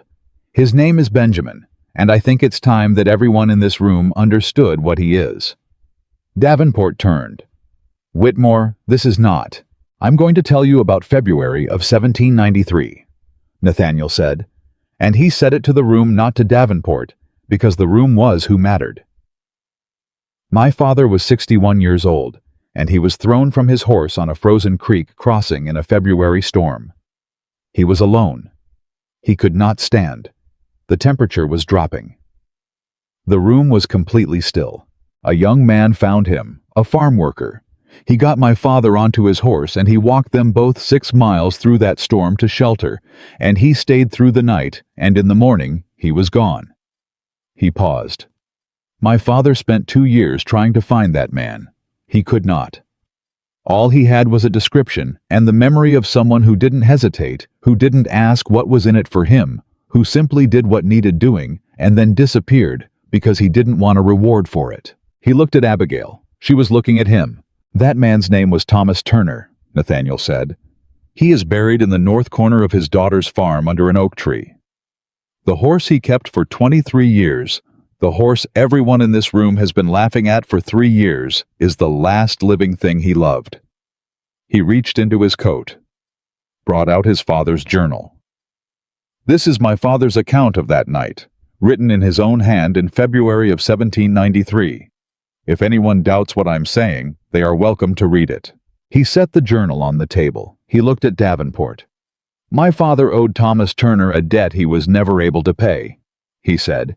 I intend to pay it on his behalf, beginning with making it very clear to everyone in this room that the Turner farm is not isolated, that it is not without backing, and that anyone who attempts to use this magistrate's process as a mechanism for acquisition is going to find that process considerably more complicated than they anticipated. Davenport's face had gone very still. The composure was there, but it was costing him more now. Abigail could see it, the effort of maintaining a surface that was under pressure from underneath. This is sentiment, Davenport said. An old story about an old horse doesn't change the legal facts of a property in. The legal facts, Abigail said, and she stepped forward because she was not going to let this moment be entirely Nathaniel's, even though she was grateful for every word of it, are these. She opened her folder. My fence line is intact. My mortgage is current. I have a water access easement on the Northern Creek corridor that was executed this weekend and is legally binding. She set the easement document on the table next to Nathaniel's journal. My farm is not in violation of any county standard. The complaint against it is fabricated as I have demonstrated, and the animal at the center of this discussion is... She stopped. She looked at the room. My father found Benjamin abandoned in a back field in 1797, she said. He was less than a year old, and someone had left him to die because they decided he wasn't worth the trouble of keeping. My father brought him home and kept him for 23 years. And when my father died, Benjamin stood at the fence of the south pasture for 2 days without moving. She paused. People in this town have been laughing at that horse since before my father was in the ground. I have listened to it for 3 years, and I have said very little about it because I was raised to believe that the way you treat what other people have dismissed says more about you than it says about them. She looked at Davenport directly. My father kept a brass buckle polished for 23 years because it reminded him of something he believed in, she said. He called it a promise kept. He paid what he felt he owed, not to the man who'd given him the buckle, but forward to an animal no one else wanted. To a piece of land he worked until he couldn't stand to a daughter he taught everything he knew. She held Davenport's eyes. That is what you are trying to take. Not 12 acres, not a weak horse, that. The room was so quiet that the sound of someone shifting in a chair was audible. Davenport opened his mouth. And then Garrett spoke. He spoke from the front row in the slow, deliberate voice of a man who has earned the right to take his time, and the room gave him that time without anyone deciding to. I worked for Robert Whitmore for 40 years, Garrett said. I helped him search for the man who saved his life for 2 years after that storm. We went to every farm within 10 miles of that creek crossing. We asked everyone we could think to ask. He paused. We didn't find Thomas Turner because Thomas Turner didn't want to be found. He did what he did, and he walked away from it, and he never looked back. He looked at Davenport. I've been in this county my whole life. I've watched a lot of things happen. And I'm telling you, Mr. Davenport, that what you're doing here tonight is the exact opposite of what that man did on that road in 1793. He gave something away. You're trying to take something away. And everyone in this room is going to know the difference between those two things from now on. The room exhaled. Not loudly. The way rooms exhale when something true has been said in a space that needed it. Porter cleared his throat. He looked at the documents on the table. He looked at Davenport. He looked at the room, which was looking back at him with the collective expression of people who have understood something and are waiting to see whether he has understood it too. I'm going to need to review the nuisance complaint more carefully before any formal review process is initiated, Porter said. It was carefully worded. It was the language of a man retreating gracefully from a position that had just become untenable. In light of the documentation presented this evening, I don't believe the evidence is sufficient to proceed at this time. Davenport said nothing. His lawyers leaned together and murmured. Goss behind him was looking at a point on the wall that had become suddenly very interesting. Is there any other business? Porter asked. Silence. Then we're adjourned. The room began to move. The sound of chairs of people standing, of the low, urgent conversation that fills a space after something significant has happened, and everyone needs to process it with the person next to them. Davenport turned and looked at Abigail. She looked back at him. He had lost something tonight. Not everything. Men like Charles Davenport didn't lose everything in a single evening. They were too careful and too resourced for that. But something. The particular advantage of operating in the dark, of being the only person in the room who knew what he was really doing. That was gone now. 40 people in Willow Creek now understood exactly what he had been attempting, and 40 people talking to their neighbors was 40 people becoming 400 people inside a week. This isn't finished, he said. Quiet, just to her. She had heard that before, from a different man in a different situation. And she had said those words to Nathaniel afterward, and he had said, "Neither are you." She thought about that now. Mr. Davenport, she said. I've been running that farm alone for 3 years. I've done it in drought and in debt and in grief and without anyone in my corner, and I'm still there, and the farm is still mine, and Benjamin is still in the south pasture. She looked at him steadily. Come back whenever you like. The fence line will still be intact. She turned. Nathaniel was standing a few feet away. He had heard what she said. His expression was the one she was starting to know best, the working one, the attending one, the expression of a man who was paying close attention to something that mattered to him. How are you? He said quietly. Good, she said. And she meant it. Her hands were steady, her voice was steady, her legs were steady, which was the one she'd been least sure about. I'm good. "You were extraordinary in there," he said. "We were," she said. "All three of us." He looked toward Garrett, who was being helped to his feet by Walsh, and something moved across his face that was not quite the expression she usually saw from him. Something more personal. Something that had his father in it. "Garrett," he called. The old man looked up. "Thank you," Nathaniel said. Garrett waved the cane once in a gesture that meant of course and don't mention it, and I've been waiting 24 years to be in that room all at the same time. And then Walsh steadied him, and they moved toward the door. Abigail watched them go. Then she looked at the table where the documents were still laid out. Garrett's account, the Fayette County precedent, the water easement, and her father's journal. The journal that was not hers and never would be, but that had her father in it, described in someone else's handwriting, real and documented and permanent. "Can I read the rest of it?" she asked. "The journal." "It's yours as long as you want it," Nathaniel said. She picked it up and held it against her chest, the way you hold something that needs to be close. Outside, the night was warm. Kentucky summer at its peak, the heat that didn't really break even after dark, the kind that settled into everything and stayed. People were filing out of the grain hall talking in low voices, the usual post-meeting processing. Birch passed her without meeting her eyes. Mrs. Calloway stopped and took her hand briefly without saying anything, which was its own kind of eloquence. Patsy Monroe caught her arm and squeezed once and said, "I knew it," with the satisfied expression of someone whose faith in a specific outcome has been vindicated and moved on. Then it was just the night air and the sound of horses and Nathaniel standing beside her on the steps of the grain hall. "He's going to try something else," she said. "We both know that." "Probably," Nathaniel said.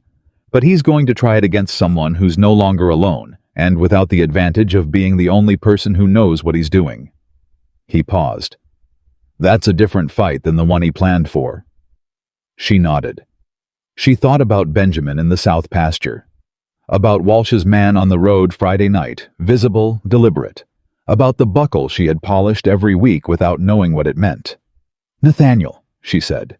"Yes, what your father wrote," she said. "About my father, the kind of quiet that means capability, not absence." She paused. "I've been thinking about that all week, about what kind of quiet mine was, what it meant." He waited. "I think he was quiet because he was paying attention," she said. "He was always paying attention to everything around him, the land, the animals, the people. He didn't talk much because he was busy listening." She looked at the night sky.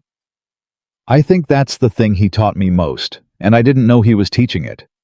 How to pay attention. How to really look at something and see what it actually is instead of what it looks like." Nathaniel was quiet for a moment. "That's what you did with Benjamin," he said. "Yes," she said. "And that's what your father did for one night on a frozen road when he looked at a young man walking him through a storm and saw—" She stopped. Saw what was actually there, instead of just a farm worker on a bad horse in bad weather. "He saw him," Nathaniel said. "He saw him," she agreed. She held the journal a little tighter. "I'm going to go home and sit with this for a while," she said. "Of course," he said. He walked her to her horse. She mounted. She looked down at him, at this man who had come to a summer market and looked at an old buckle and started something neither of them had finished yet. "Thank you," she said, "for tonight, for all of it." "Your father saved my father's life," he said. "Anything I've done since Saturday is the least possible response to that." She looked at him. "It's more than the least," she said quietly. He looked up at her, and neither of them said anything else because sometimes the right thing is to leave a sentence where it lands and let it mean what it means without explanation. She rode home through the Kentucky night with the journal against her chest and the buckle polished and steady on Benjamin's halter, and 40 people in a grain hall who now knew a story that had been waiting 24 years to be told. And somewhere behind her, Charles Davenport drove home in his carriage in silence. And the silence was not the silence of defeat. It was the silence of a man deciding what came next. Which meant it was not over. Not yet. Davenport did not wait long. 3 days after the grain hall meeting, Abigail woke to find Walsh's man gone from the road. Not reassigned gone. His post was empty when she checked at first light, which meant something had happened overnight, which meant she was already moving before she had finished the thought, pulling on her coat and crossing to the south pasture fence before the dew had burned off the grass. Benjamin was there. She stopped at the fence and breathed. He was standing at the far end of the pasture, head up, ears forward, watching her with his slow, attentive eyes. Unhurt, present, exactly where he was supposed to be. She crossed to him anyway, put her hand on his neck. Felt the warmth of him, the steady breathing, the particular solid reality of an animal that is alive and well. "All right," she said quietly. "All right." But she did not go back inside.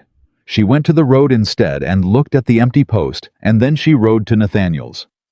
Walsh met her at the gate with an expression that told her he already knew. "What happened?" she said. "Someone paid him off," Walsh said. "Daniel's a good man, but he's got a family, and someone offered him 3 months' wages to take a different job this week, immediate start." He looked at her steadily. "He came to me this morning to tell me. He wanted me to know he hadn't just left." "Did he say who offered it?" "He didn't know the man's name, said he was a stranger, but the money was Davenport's. Daniel recognized the Davenport accounting mark on the bank draft." Abigail looked at the empty road. Davenport had not moved against Benjamin. He had moved against the protection, removing the visible presence before he made his next move, whatever that next move was. "Where's Nathaniel?" she said. "Rode out at 5 this morning," Walsh said. "He had word that Goss was seen at the county seat yesterday afternoon. He went to find out why." She looked at him. "What's at the county seat?" she said. Walsh hesitated. That hesitation told her everything. "Walsh." "Land Registry Office," he said. "And the Superior Court's filing desk." She turned her horse and rode.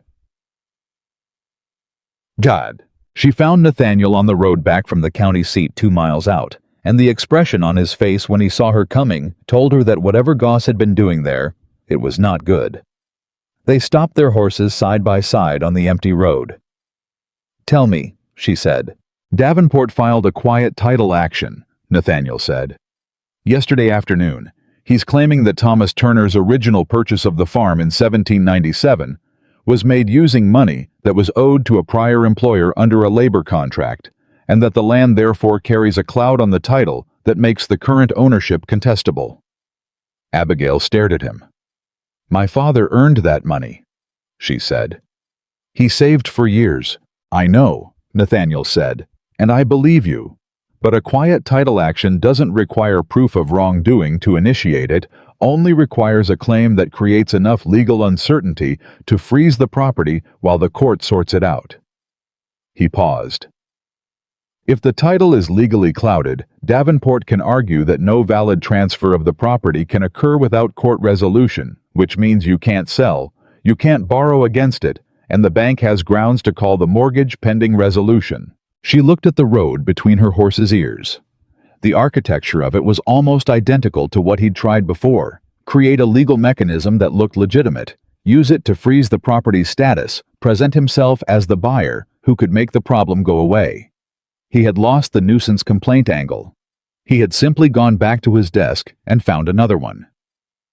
"How long does a quiet title action take?" she said. "Years sometimes," Nathaniel said. "In a sympathetic court." "Porter." "Yes." She breathed out slowly. "What do we need?" "Documentation that Thomas Turner's purchase money was legitimately earned," he said. "Pay records, labor contracts, anything that shows the money came from valid work rather than from a disputed obligation." "My father kept everything," she said immediately. "The cedar box there are records in there. I haven't gone through all of it." "Then we go through it today," he said. "Now." They rode.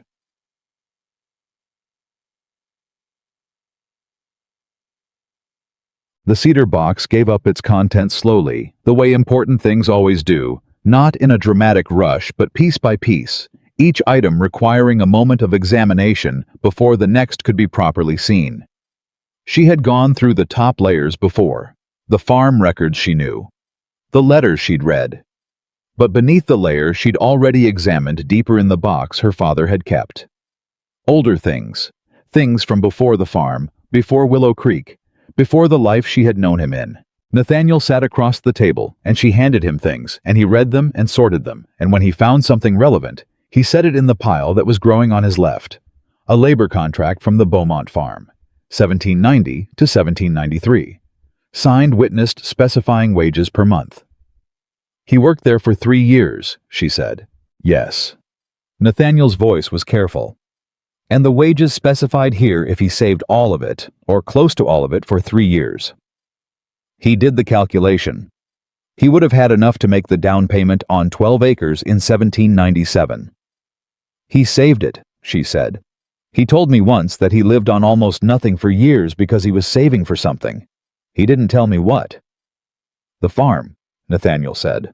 The farm, she agreed. A pay receipt. 1791 from Beaumont for 6 months' wages marked received and signed by Thomas Turner. Another 1792.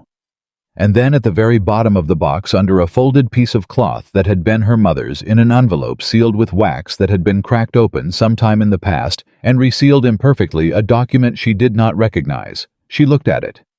"What is that?" Nathaniel said. She turned the envelope over. Her father's name on the front. The Beaumont property seal on the back. She opened it. Inside was a letter dated March 1793, 1 month after the February storm, signed by old Beaumont himself, addressed to Thomas Turner. She read it. She read it twice.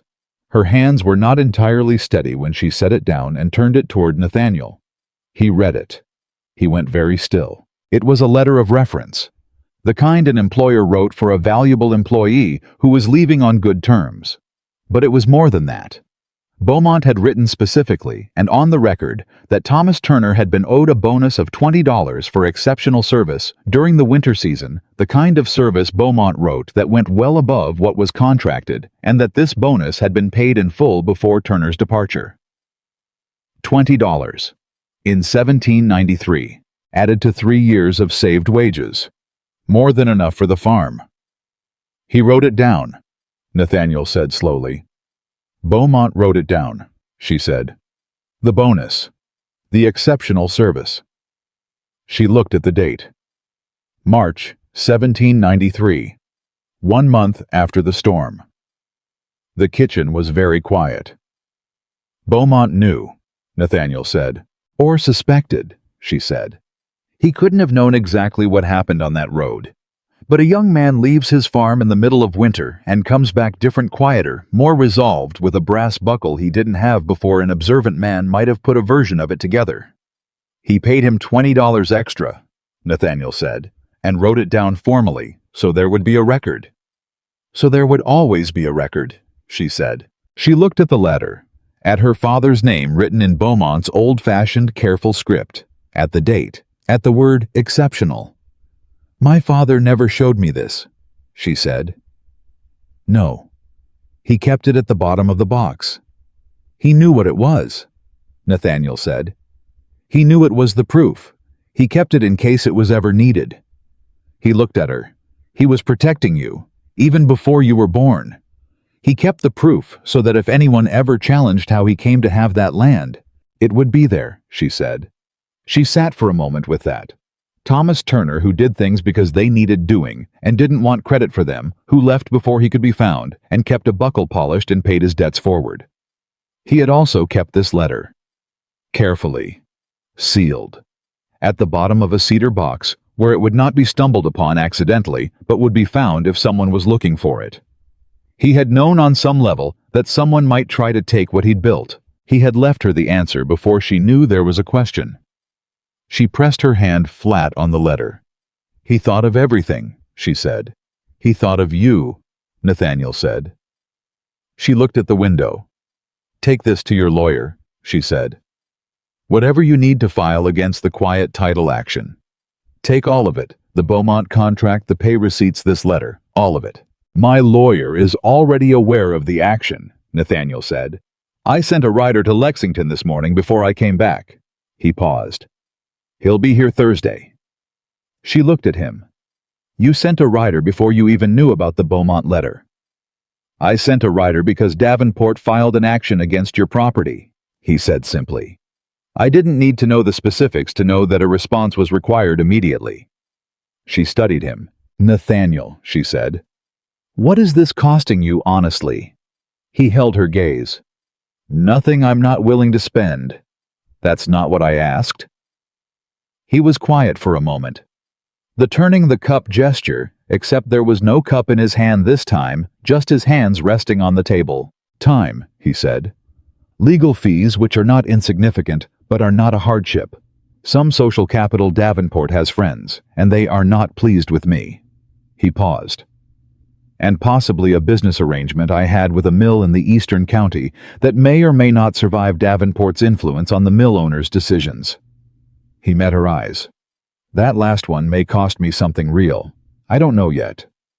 She looked at him. "You told me," she said. "I said I would. The mill arrangement. Is it significant?" "It's significant," he said honestly. "It's not ruinous, but it's significant." She looked at her father's letter, at the cedar box, at the table her father had built from wood he'd cut himself. "I don't want to cost you that," she said. "Abigail." His voice was quiet and direct. "My father's life was worth more than a mill arrangement. This is not a difficult calculation." She looked at him for a long moment. "All right," she said. "All right," he said. The lawyer arrived Thursday, as promised, a man from Lexington named Carver, who wore his competence like a coat and did not waste words on anything except the work at hand. He reviewed the Beaumont documents for 20 minutes without speaking, and then looked up and said with the quiet satisfaction of a man who has just been handed exactly what he needed, "This resolves the title question entirely. The quiet title action has no foundation." He paused. "It also establishes a documented pattern of Davenport filing meritless actions against properties he wishes to acquire, which, combined with the Fayette County precedent from your Grain Hall presentation, constitutes a compelling case for sanctions." "Sanctions," Abigail said, "against Davenport, for filing frivolous legal actions." Carver looked at her over his papers. "It won't ruin him, but it will be on the public record. And men who operate the way Davenport operates depend heavily on the appearance of legitimacy. A finding of sanctions, even a minor one, changes how other people assess that appearance." She looked at Nathaniel. "Do it," he said. "Miss Turner," Carver asked, "it's your decision." She thought about it honestly. Not the angry version of the decision, the one that wanted maximum damage for justified reasons. The clear-eyed version. What would actually serve the situation best? What her father would have done. "A good deed explained is already half undone," he had said that. He had also, she thought, understood that some things needed to be on the record, not for the satisfaction of the recording, but so that they couldn't be done again. "Do it," she said. "Not to hurt him, to make it harder for him to do this to someone else." Carver nodded. "Understood." He packed his papers. "I'll file the response to the quiet title action today, and the sanctions motion by next week." He paused at the door. "Miss Turner, the Beaumont letter is extraordinary evidence. Your father was a careful man." "He was," she said. After Carver left, she stood in the kitchen for a moment in the particular quiet of a house after important things have been decided, and the people who helped decide them have gone. Then she went to check on Benjamin. He was in the south pasture, which was where he always was at this time of day, doing what he always did at this time of day. Nothing that anyone who didn't know him would have called productive, and everything that she would have called exactly right. Standing in the morning sun with his eyes half closed, and his old coat warm from the light, and his weak leg cocked in the resting position he'd developed over the years, she climbed the fence and sat on the top rail and looked at him and thought. She thought about Davenport, sitting in a room somewhere reading Carver's response, and understanding that the Beaumont letter existed, and that Thomas Turner had been more careful than he'd known. She thought about what Davenport's face would look like in that moment, the compression, the recalculation, the particular frustration of a man who has chosen the wrong target. She thought about her father finding Benjamin in a backfield in 1797, half-starved and overlooked, and bringing him home. She thought about what that decision had meant, not just to Benjamin, to herself, to the entire sequence of events that had brought a wealthy landowner to a summer market on a Saturday morning, and made him stop in front of an old horse's halter and stare. "You did all of this?" she told Benjamin. He opened one eye. "Just by being here," she said. "Just by existing and being who you are. You did all of it." He closed the eye again. She sat on the fence rail in the morning sun and felt the farm around her, the 12 acres that were hers, that her father had earned and saved for and built on, and left to her, that she had held through drought and debt and grief, and 3 years of someone trying to take them. Felt the creek she could hear from here. The north field that was going to have proper irrigation before winter if she had anything to say about it. The oak tree in the north corner that she couldn't see from where she sat, but that she knew was there, had always known was there, the way you know the location of things that matter to you, even when they're out of sight. She was going to be all right, not because Nathaniel had intervened, not because Carver's filing was going to stop Davenport, but because she had done what her father had done. She had kept paying attention, kept doing the work, kept holding on to what mattered, and eventually, the truth had come out the way truth does when someone is patient enough to let it.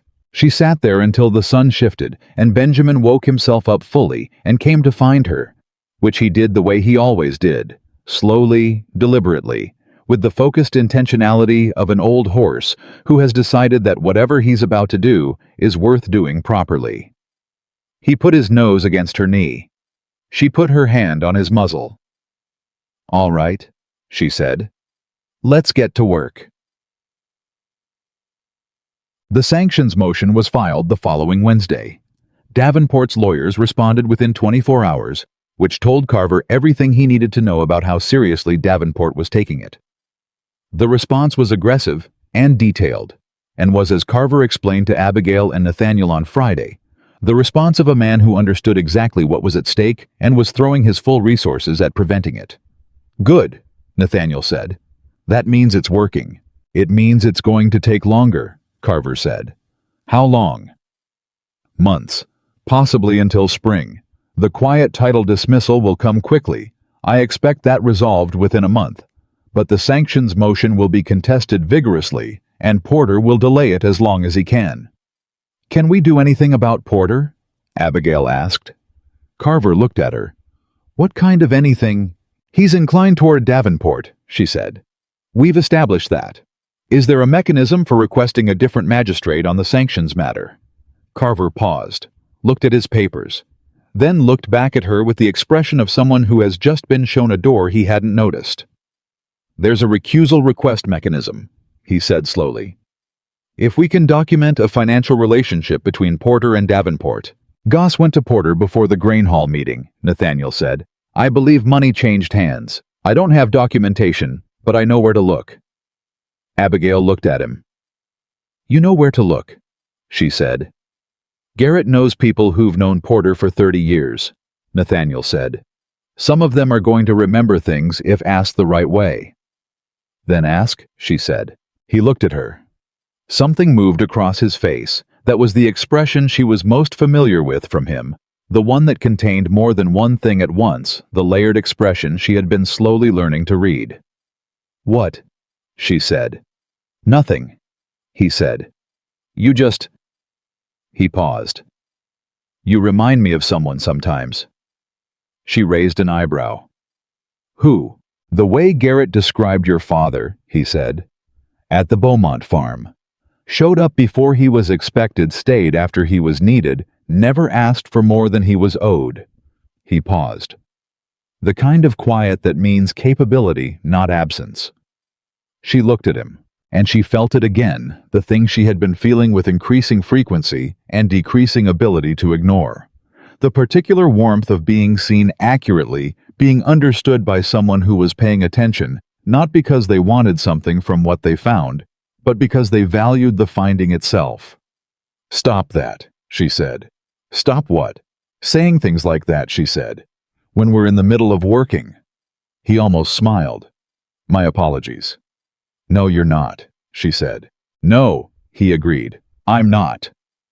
Carver looked between them with the expression of a man who is professionally focused on legal matters and is choosing to remain so. I'll need those financial records on Porter as soon as possible, he said. If we're going to make the recusal argument, it needs to be airtight. Give me a week, Nathaniel said. It took 5 days. Garrett, as it turned out, had been keeping his own quiet records for 20 years. Not maliciously, not with any particular plan, but in the way that careful old men keep records because details matter, and you never know when something will be needed. In a leather-bound notebook that lived in a drawer in his small Whitmore house, Garrett had noted, among other things, 3 occasions over the past decade on which he had personally observed Porter and Davenport in conversation at the county seat, on days when no public business had been scheduled. He had noted the dates. He had noted what he observed. He had noted the amounts Davenport's accounting man had entered into the property ledger under the entry Community Relations on the weeks following those dates. You kept this for 20 years, Nathaniel said, sitting in Garrett's kitchen with the notebook open between them. 43 years I worked for your father, and then for you, Garrett said. He taught me to keep records. You reinforced it. He tapped the notebook. I didn't know what it was for. I just knew it might be for something. Nathaniel looked at him for a long moment. Garrett, he said. Don't, Garrett said. I'm too old for speeches. Just use it. They used it. Carver filed the recusal motion the following Monday, and by Thursday, Porter had been removed from the sanctions matter and replaced by a magistrate from the neighboring county named Aldous, who had no relationship with Davenport and a reputation for being unmoved by anyone's money or standing. Davenport's lawyers filed a response to the recusal within 48 hours. Aldous denied it in 12. The first time Abigail heard about Aldous's denial, she was in the North Field, checking the irrigation progress. Nathaniel's engineer had been working for 2 weeks, and the new channel was taking shape with a clarity that made her want to stand there and look at it for longer than was practical. Walsh brought her the news on horseback, and she read the brief note Carver had sent, and then she stood in the North Field with the summer sun on her face and the creek water moving through the new channel, and she laughed. Not the surprised, involuntary laugh from the kitchen weeks ago. A real one, full and genuine and entirely her own. Walsh looked at her. Good news, he said. Very good news, she said. She rode to Nathaniel's. He heard her coming and was already on the porch when she arrived, and she waved the note from 20 feet away, and he read her face before he read the note because he had learned to read her face as well as she had learned to read his. And he came down the porch steps, and she handed him the note, and he read it and looked up. Aldous, he said. Aldous, she said. He looked at her. She looked at him. And they were both quiet for a moment, in the way that people are quiet when something that has been hard for a long time has just shifted, and the shift is real, and neither of them wants to be the first to name it in case naming it changes it. He's not going to stop completely, she said. Davenport. No, Nathaniel said. But he's going to find it considerably more expensive and considerably more public than he anticipated. And men like Davenport. He paused. They move on when the cost exceeds the value. He wanted 12 acres. 12 acres is not worth what this is costing him. When will he figure that out? He may already have, Nathaniel said. Goss hasn't been seen in town for 3 days. She took that in. And the mill arrangement, she said. The one he was threatening. Confirmed last week, Nathaniel said. The mill owner dissolved the arrangement. She looked at him. I'm sorry. Don't be, he said. I have 3 other arrangements in better positions, and I told you it wasn't a difficult calculation. She looked at the road. At the Whitmore property, stretching behind him, the extent of it visible in the way land becomes visible when you know it well enough to read its contours. Thousands of acres. A life's work built on a foundation laid by a man who had been thrown from a horse on a frozen creek and survived because a stranger stopped. Your father's property, she said. Everything he built. All of this, it exists because my father made a decision on a road in February. Yes, Nathaniel said. That's a strange thing to sit with. I've been sitting with it since Saturday at the market, he said. I expect I'll be sitting with it for the rest of my life. She looked at him. Does it feel different? She asked. The property. Knowing what you know now. He considered the question with the seriousness it deserved. Yes, he said. It feels grounded. In a way it didn't before. I always knew my father built it. I knew the history of it, the work and the decisions and the years, but there was always this— He paused. This thread that was loose. The man he never found. The debt he couldn't pay. I grew up with it at the edges of everything he did, this unresolved thing. He met her eyes. It's not unresolved anymore. She nodded slowly. For me too, she said. My father he was a quiet man in a small life, and I loved him enormously, and I thought I knew who he was. But I didn't know this part that happened before I was born, that shaped everything he did after. She looked at her hands. I feel like I know him better now, like I was introduced to something in him I couldn't have found any other way. A summer market, Nathaniel said quietly. Of all places. A brass buckle, she said. An old horse that nobody wanted, he said. She looked up at him. He was looking at her with the layered expression, the one she kept trying to read and kept finding too much in. Nathaniel, she said. Yes. What you said at the grain hall meeting. About your father's journal. She paused. About my father. You didn't have to say that publicly. You could have presented the documents without making it personal. Without telling the room who he was. I know, he said. Why did you— He was quiet for a moment. Because he deserved to be known, Nathaniel said. In that room in that town by those people who had been laughing at his horse for 3 years.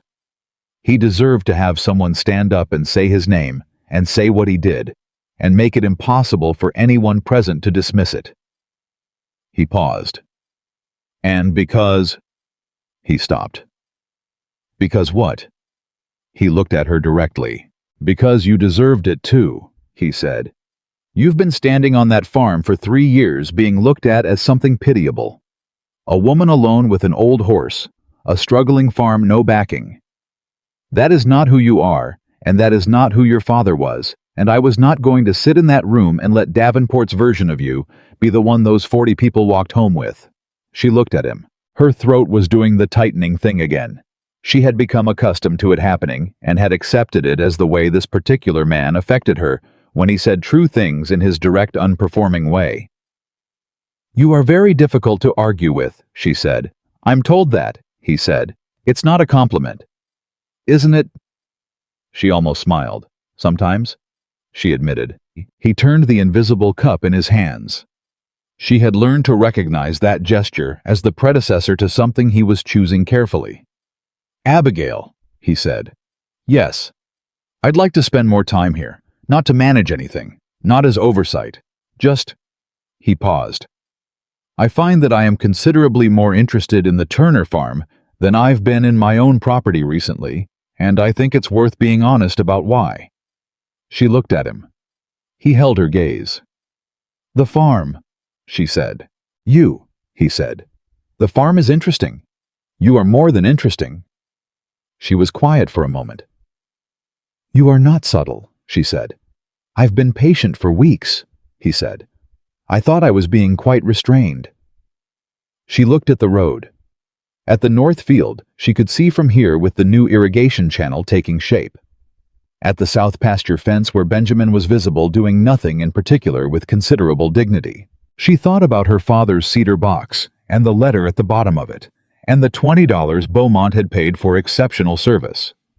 She thought about a man who had kept a buckle polished for 23 years, and called it a promise kept, and found a horse nobody wanted, and built a farm from nothing, and left his daughter every tool she'd need to keep it, even the ones she didn't know she had. She thought about what kind of man her father would have recognized, the kind of quiet that means capability, not absence. She looked at Nathaniel. Come on Tuesday, she said, at 10. He looked at her. To discuss the farm. To have coffee, she said, and talk about whatever we talk about, and then to look at the irrigation progress in the North Field because it's genuinely impressive, and I want someone to see it who will appreciate it properly. Something moved across his face that was not the layered expression and not the working expression, but something simpler and warmer than both. "I'll be there at 10, he said. "Don't be early," she said. "I'm not ready for someone who's early." "I'm never early," he said. "I'm exactly on time." "Every time," she agreed. She turned her horse. "Abigail," he said. She stopped, turned back. He looked at her with that simple, warm expression that she was going to need a different name for than any of the ones she'd been using. "Thank you," he said, "for letting me be part of this." She held his gaze. "Thank you," she said, "for looking closely enough to see it." She rode home through the Kentucky summer with the North Field waiting, and Benjamin in the pasture, and the cedar box in the kitchen, with all its contents, returned to it, except the Beaumont letter which Carver had taken, and which existed now in the county record permanent and documented Thomas Turner's name in the record of a legitimate debt paid, and a debt earned, and a piece of ground that had always been rightfully and honestly and completely his, and in a room she couldn't see. Charles Davenport sat with a letter from his lawyers that explained the current state of the sanctions motion, and the recusal, and the Beaumont letter, and the water easement, and Nathaniel Whitmore's continued engagement with the matter, and he read it once and set it down and looked at the window for a long time. Then he picked up his pen and wrote a single line to Goss. "Stand down." 2 words. The first real thing he had conceded in 20 years of acquiring other people's land. He set the pen down. He did not like losing. But he understood in the way that practical men eventually understand things that cost them that some ground was not worth the price of taking it. The Turner farm was one of those. He had just taken too long to see it. Davenport's 2 words to Goss, "Stand down," did not immediately reach everyone who had been set in motion on his behalf. Abigail found this out on a Wednesday morning, 3 days after she had ridden home from Nathaniel's, with the Northfield irrigation taking shape, and Davenport's retreat still fresh enough to feel like solid ground. She found it out because Benjamin was gone. Not injured, not dead, gone. The south pasture gate was open, and the pasture was empty, and the ground near the gate showed the marks of a lead rope being used by someone who knew what they were doing with horses, and had done this quickly and in the dark. She stood at the open gate, and her mind went absolutely still. Not blank still. The way still water reflects everything perfectly because nothing is moving to distort it. She saw the gate. She saw the marks. She understood what had happened, and she understood it with the particular cold clarity of someone who has spent months being afraid of exactly this and has now moved past fear entirely into something harder and more useful. She did not panic. She ran. She got her horse from the barn, still in the night halter, no time for the saddle, and she was on the road to Nathaniel's before the dew had burned off the grass and the sun was still low and red at the edge of the sky. Walsh heard her coming. He was already at the gate by the time she reached it, which meant something in the sound of her approach had told him this was not a Tuesday morning visit. "Benjamin's gone," she said. "Someone took him in the night. Lead rope marks at the south gate." Walsh moved before she finished speaking. "Nathaniel's in the stable," he said. "Go." She went. Nathaniel was in the middle of a conversation with one of his grooms when she came through the stable door, and he took one look at her face and said, "What happened?" And she told him in 12 words because that was all it needed, and he was already moving before she finished. "The rendering operation," he said. "North of town, 2 miles past the Miller Creek Road." She stared at him. "You already know where they'd take him." "I know where Davenport's men have taken horses before," he said. His voice was flat and very focused in the way it got when he was containing something. "Goss used a man named Pryor, who runs a rendering operation as cover for moving animals he doesn't want questioned. It's the only place within a day's ride that wouldn't ask too many questions before dawn." "Then we go now," she said. "We go now," he said. He didn't saddle a horse. He was already saddled. He had been about to ride out on property business, and he simply redirected, and she turned, and they rode together out of the Whitmore stable and onto the road, and she did not look back. They rode hard. She did not speak. Neither did he. There was nothing to say that was more useful than speed. The Miller Creek Road turned north, and the sun came up fully while they were riding, and it threw long shadows ahead of them that shortened as they rode, and the Kentucky summer morning smelled of damp earth and grass, and the urgency of what they were doing made the familiar smell strange, like seeing a room you know well by an unfamiliar light. 2 miles past the Miller Creek crossing, she heard him. She heard Benjamin before she saw him. Not a distressed sound, not a cry, but the particular low nicker he made when he recognized her presence even at distance, even when he couldn't see her yet. The sound that meant, "I know you're there," and that she had been hearing for 3 years every morning when she came to the pasture. Her horse heard it too, and shifted. "There," she said. The Pryor operation was exactly what Nathaniel had described: a working operation that handled legitimate rendering, but that didn't ask questions about the provenance of animals brought in before business hours. Pryor himself was a wide, careful man who met them at the gate with the expression of someone who had just understood that his morning had become considerably more complicated than he'd planned. Benjamin was in a side pen, unhurt, eating hay with the complete equanimity of a horse who has decided that whatever is happening around him is not his problem, and that hay is hay wherever it is. Abigail was off her horse before it fully stopped. She went to the pen, put both hands on Benjamin's neck. He turned his head and looked at her with his slow, attended look, and then went back to the hay, because the hay was present and she was present, and both of those things were satisfactory. She breathed. One breath. Then she turned to Pryor. Nathaniel was already talking to him quietly, and with the particular quality of a man who is not threatening anyone, but whose presence is itself a kind of statement. She listened. "The man who brought him," Nathaniel said. "Name." "He didn't give one," Pryor said. "Paid in cash. Before dawn." Description. Pryor gave one. Short, heavy-set, moved like someone comfortable with horses. The description fit Goss well enough that she and Nathaniel exchanged a glance. "He paid for the animal to be processed today," Pryor said, and he said it in the careful tone of a man who is choosing his words with awareness that the woman 20 feet away is paying close attention. I don't usually ask about provenance, Mr. Whitmore. You know that." "I know that," Nathaniel said. "Today you're going to start." Pryor looked at him. "The animal belongs to Miss Turner," Nathaniel said. "You received stolen property this morning. What happens with that fact is somewhat dependent on whether you make this morning very simple or very complicated." Pryor looked at the pen, at Benjamin eating hay with perfect serenity. "Take him," Pryor said. "No charge, no questions."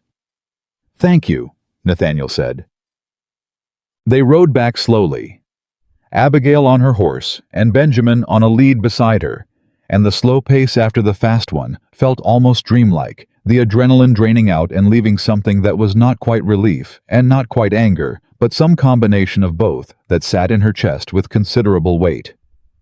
Nathaniel rode beside her. He did not say anything for a long time, and she appreciated that. She was not ready for words yet. She needed the slow ride, and the sound of Benjamin's hooves, and the morning settling into its ordinary rhythm around the extraordinary thing that had just happened.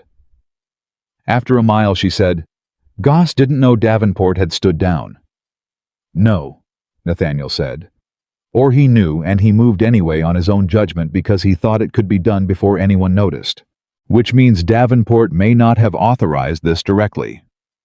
Which means it may be the last thing Goss does for Davenport," Nathaniel said. "When a man's employee creates a problem his employer specifically moved to avoid, the employer tends to make changes." She rode in silence for another moment. "I want to press charges," she said, "against whoever took him. If Pryor can confirm the description." "Pryor will confirm the description," Nathaniel said. "I'll make sure of it. And Carver should know. I'll send word today." She looked at Benjamin walking beside her on the lead with his deliberate, unhurried pace. His weak leg moving the way it always moved carefully, with the particular gait he'd developed over 20 years of managing what he had rather than what he'd lost.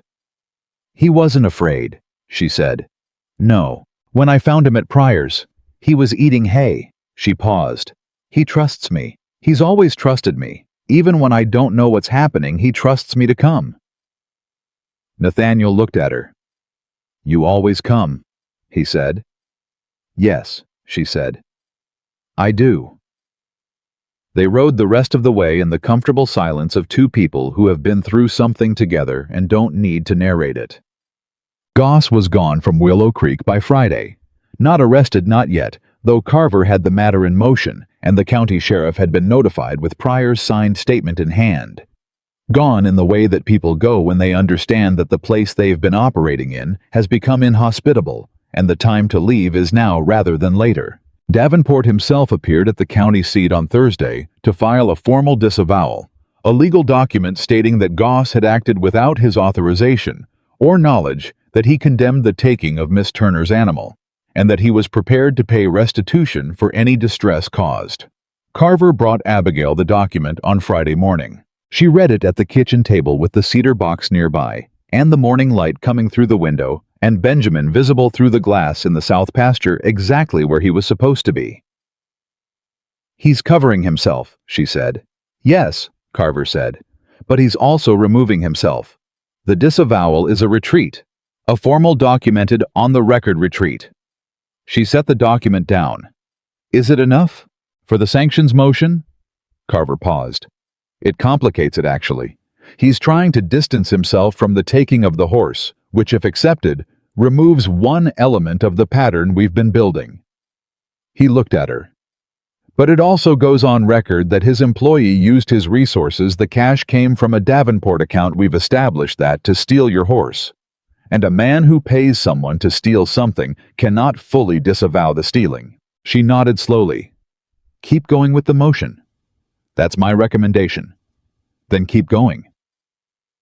After Carver left, she sat at the table for a while. She thought about the sequence of things: the market, the buckle, the kitchen table conversations, the grain haul, the cedar box, the Beaumont letter, the Northfield irrigation, the empty south pasture gate in the early morning. She thought about all the ways this summer had tried to take something from her, and all the ways those attempts had failed, and she thought about why they had failed, and the answer that kept coming back was not what she would have expected 6 months ago. Not stubbornness alone, not resources, not even the truth about her father, though that had been essential. It had failed because she had not been alone. She sat with that for a long moment, because it was not a simple thing to sit with. She had been alone for 3 years. She had told herself she was managing, and she had been managing, and that was true. But there was a difference between managing alone and doing something with someone beside you, and that difference was not weakness. It was just the difference between one kind of strength and two. She heard a horse on the road at 10 o'clock exactly. She smiled before she stood up. "Matsunsaki." He came in and she poured coffee, and she told him about Carver's visit and the disavowal document and the recommendation to continue the sanctions motion. And he listened the way he always listened, completely attending to everything. When she finished, he said, "How are you?" Not about the legal situation. About her. "Good," she said. "Better than good, actually." She looked at her coffee cup. "I was thinking this morning before Carver came. About this whole summer." "What about it?" "About what it taught me," she said. "Or reminded me of, maybe." She paused. "My father spent 23 years with a secret about who he was and what he'd done. He kept it because he thought it would change something, that accepting gratitude would diminish what he'd done. Make it a transaction." She looked up. "But the secret also kept him from being fully known. By anyone, including me." She paused. "I don't want to do that. I don't want to spend my life keeping things close because I'm afraid of what receiving help means." Nathaniel was very still. "What are you saying?" he said. "I'm saying," she said carefully, "that I've been managing the fact that I have feelings about you in the same way my father managed his gratitude to your father. from a careful distance, because accepting it felt like it would change something. She looked at him directly. It does change something, but not in the way I was afraid of. He looked at her for a long moment. Abigail, he said.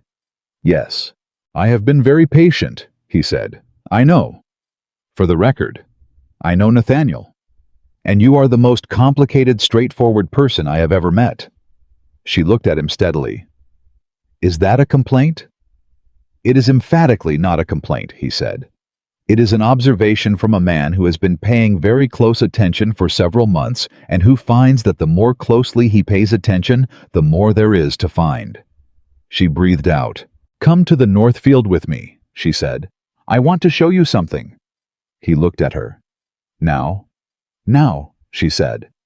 They walked together to the North Field, and the irrigation channel was there 2 weeks of work.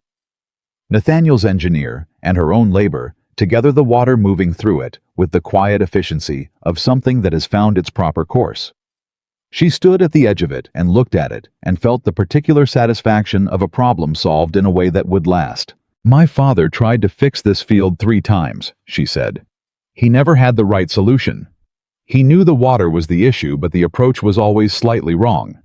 Either too much infrastructure for what he could maintain, or not enough reach to where the problem was.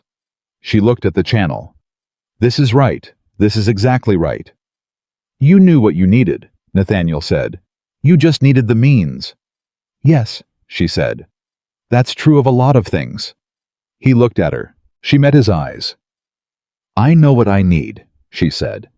That's what I'm telling you. I know what I want, and I know the difference between wanting something and needing to be rescued by it, and I want you to understand that what I'm saying right now is not rescue. It's... She paused.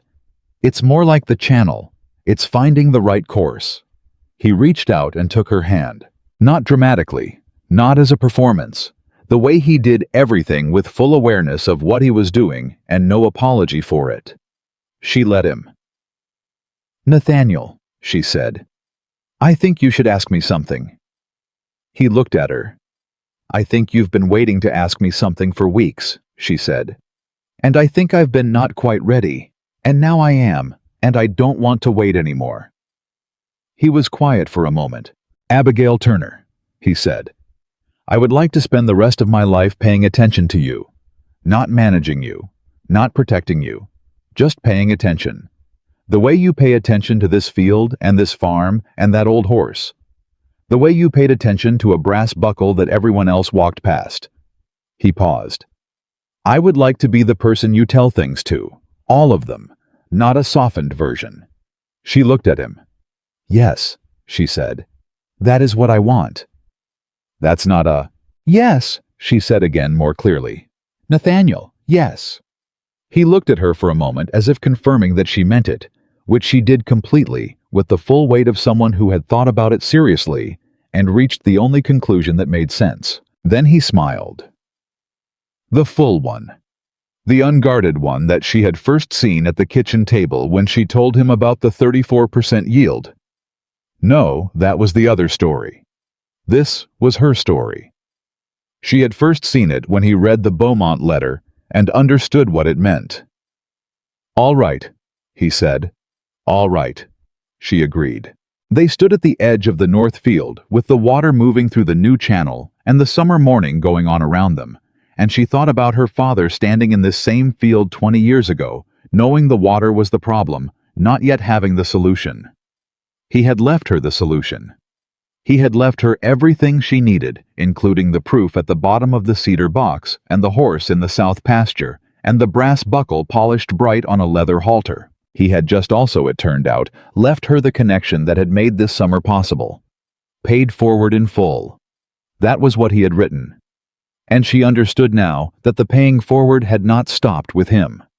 It had continued through the buckle, through Benjamin, through a summer market on a Saturday morning when a wealthy man had stopped and looked closely at something everyone else had dismissed. It had continued to her. The sanctions motion was resolved in November. Aldous, the replacement magistrate, found in Abigail's favor on every count. Davenport was assessed sanctions for the filing of the frivolous nuisance complaint and separately for the use of funds traceable to his accounts in the taking of Miss Turner's horse, which the court declined to separate from his liability regardless of the disavowal document. Carver brought her the ruling on a cold November morning, and she read it at the kitchen table and felt nothing dramatic, just the solid settling feeling of something that was right being made official. She sent Carver a letter thanking him.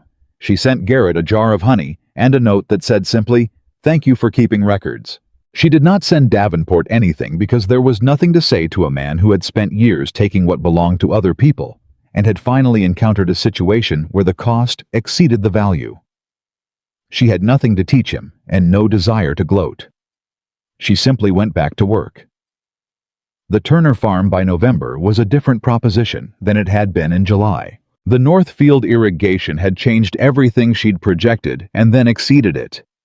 The autumn harvest, the herbs the late season yield the supply arrangement she'd renegotiated in October with a buyer from Lexington who had heard about the Turner farm from Nathaniel's business contacts and come to look at it, and been impressed had put her in the best financial position since before her father got sick. She paid the farm's debts current, built 3 months of reserve, started the list of repairs she'd been postponing for 2 years. She hired 2 permanent workers.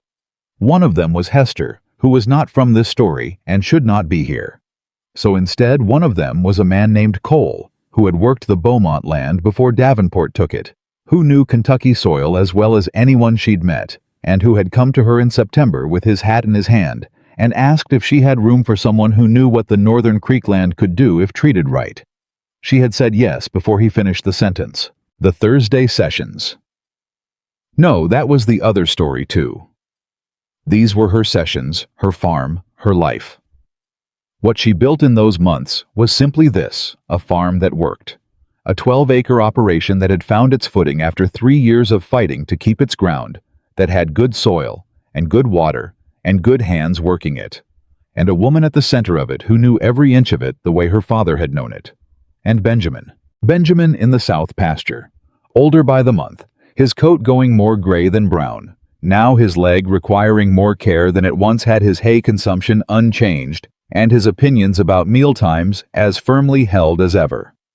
She had put a small shelter in the south pasture the previous winter, positioned so he could use it when the weather turned, and he used it with the dignified discretion of a horse who does not like to be seen being practical. She checked on him every morning, every evening. It was the most constant thing in her life, more constant even than the farm work, because the farm changed with the seasons. But Benjamin was Benjamin in all of them.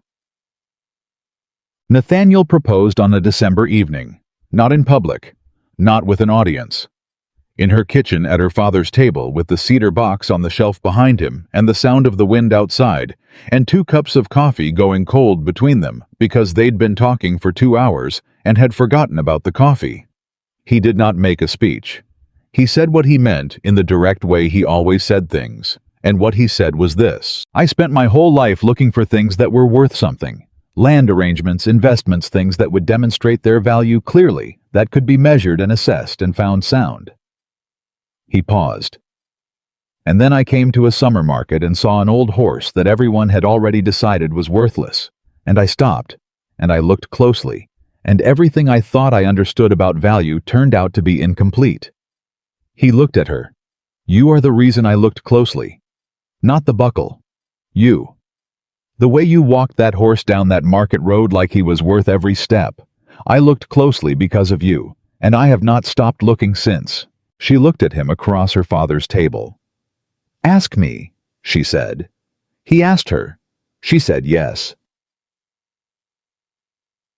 They were married in the spring, when the Northfield was green with new growth, and the creek ran clear, and Benjamin stood in the south pasture in the morning light with the patience and contentment of a horse who has been kept and loved for a long time, and knows it. The ceremony was small. Garrett came leaning on his cane and sat in the front and cried without embarrassment, because he was 70-something and had waited a long time to see a story finish well. Walsh was there. Carver came from Lexington. Mrs. Calloway brought honey cake because she believed in the providence of bees and felt the occasion warranted a contribution. After, when the guests had gone, Abigail walked out to the south pasture alone. She had her good dress on and her good shoes, and she climbed the fence anyway, the way she always climbed it, and she sat on the top rail in the evening light and looked at Benjamin. He came to her. He always came to her. Slow and deliberate, his weak leg carrying him with the dignity he'd always had, his gray-brown coat warm in the last of the day's sun. She put her hand on his neck. "We made it," she told him. He put his nose against her shoulder. She thought about her father standing in this pasture, walking Benjamin home from the back field in 1797, half-starved and overlooked, deciding on the spot that this was an animal worth keeping him for 23 years, calling him a promise kept, leaving the proof at the bottom of a cedar box where his daughter would find it when she needed it. She thought about a brass buckle polished every week by hands that understood what it meant. She thought about what Nathaniel had said at the market. "I'm impressed because I know who made this," and the way the whole summer had opened from that single moment of paying attention. "He knew," she said softly. "Papa knew someone would look closely eventually." Benjamin stood beside her in the evening quiet and breathed. The farm stretched around her in every direction. 12 acres that had been her father's and were now hers, and would be. She intended exactly what she made them. The north field with its new channel, the south pasture with its old horse, the cedar box in the kitchen with everything in it that needed to be kept. Nathaniel came out from the house and crossed to the pasture fence and stopped on the other side of it because this moment was hers, and he understood that. She looked at him. He looked at her. "Ready," he said. She looked once more at Benjamin, at the pasture, at the oak tree in the north corner she couldn't quite see from here but knew was there. "Yes," she said. She climbed down from the fence. She took Nathaniel's hand, and Thomas Turner's daughter walked back toward the house her father had built, not rescued, not saved, not taken anywhere. She had not chosen, standing exactly where she had always stood on ground that had always been hers, with the man she had chosen freely walking beside her. Not in front, not behind. Beside. Exactly where she had asked him to be, exactly where he had promised to stay. And in the south pasture behind them, Benjamin lifted his head once into the evening air, and was still, and was content, and was home. As he had always been. As they all were now. The end.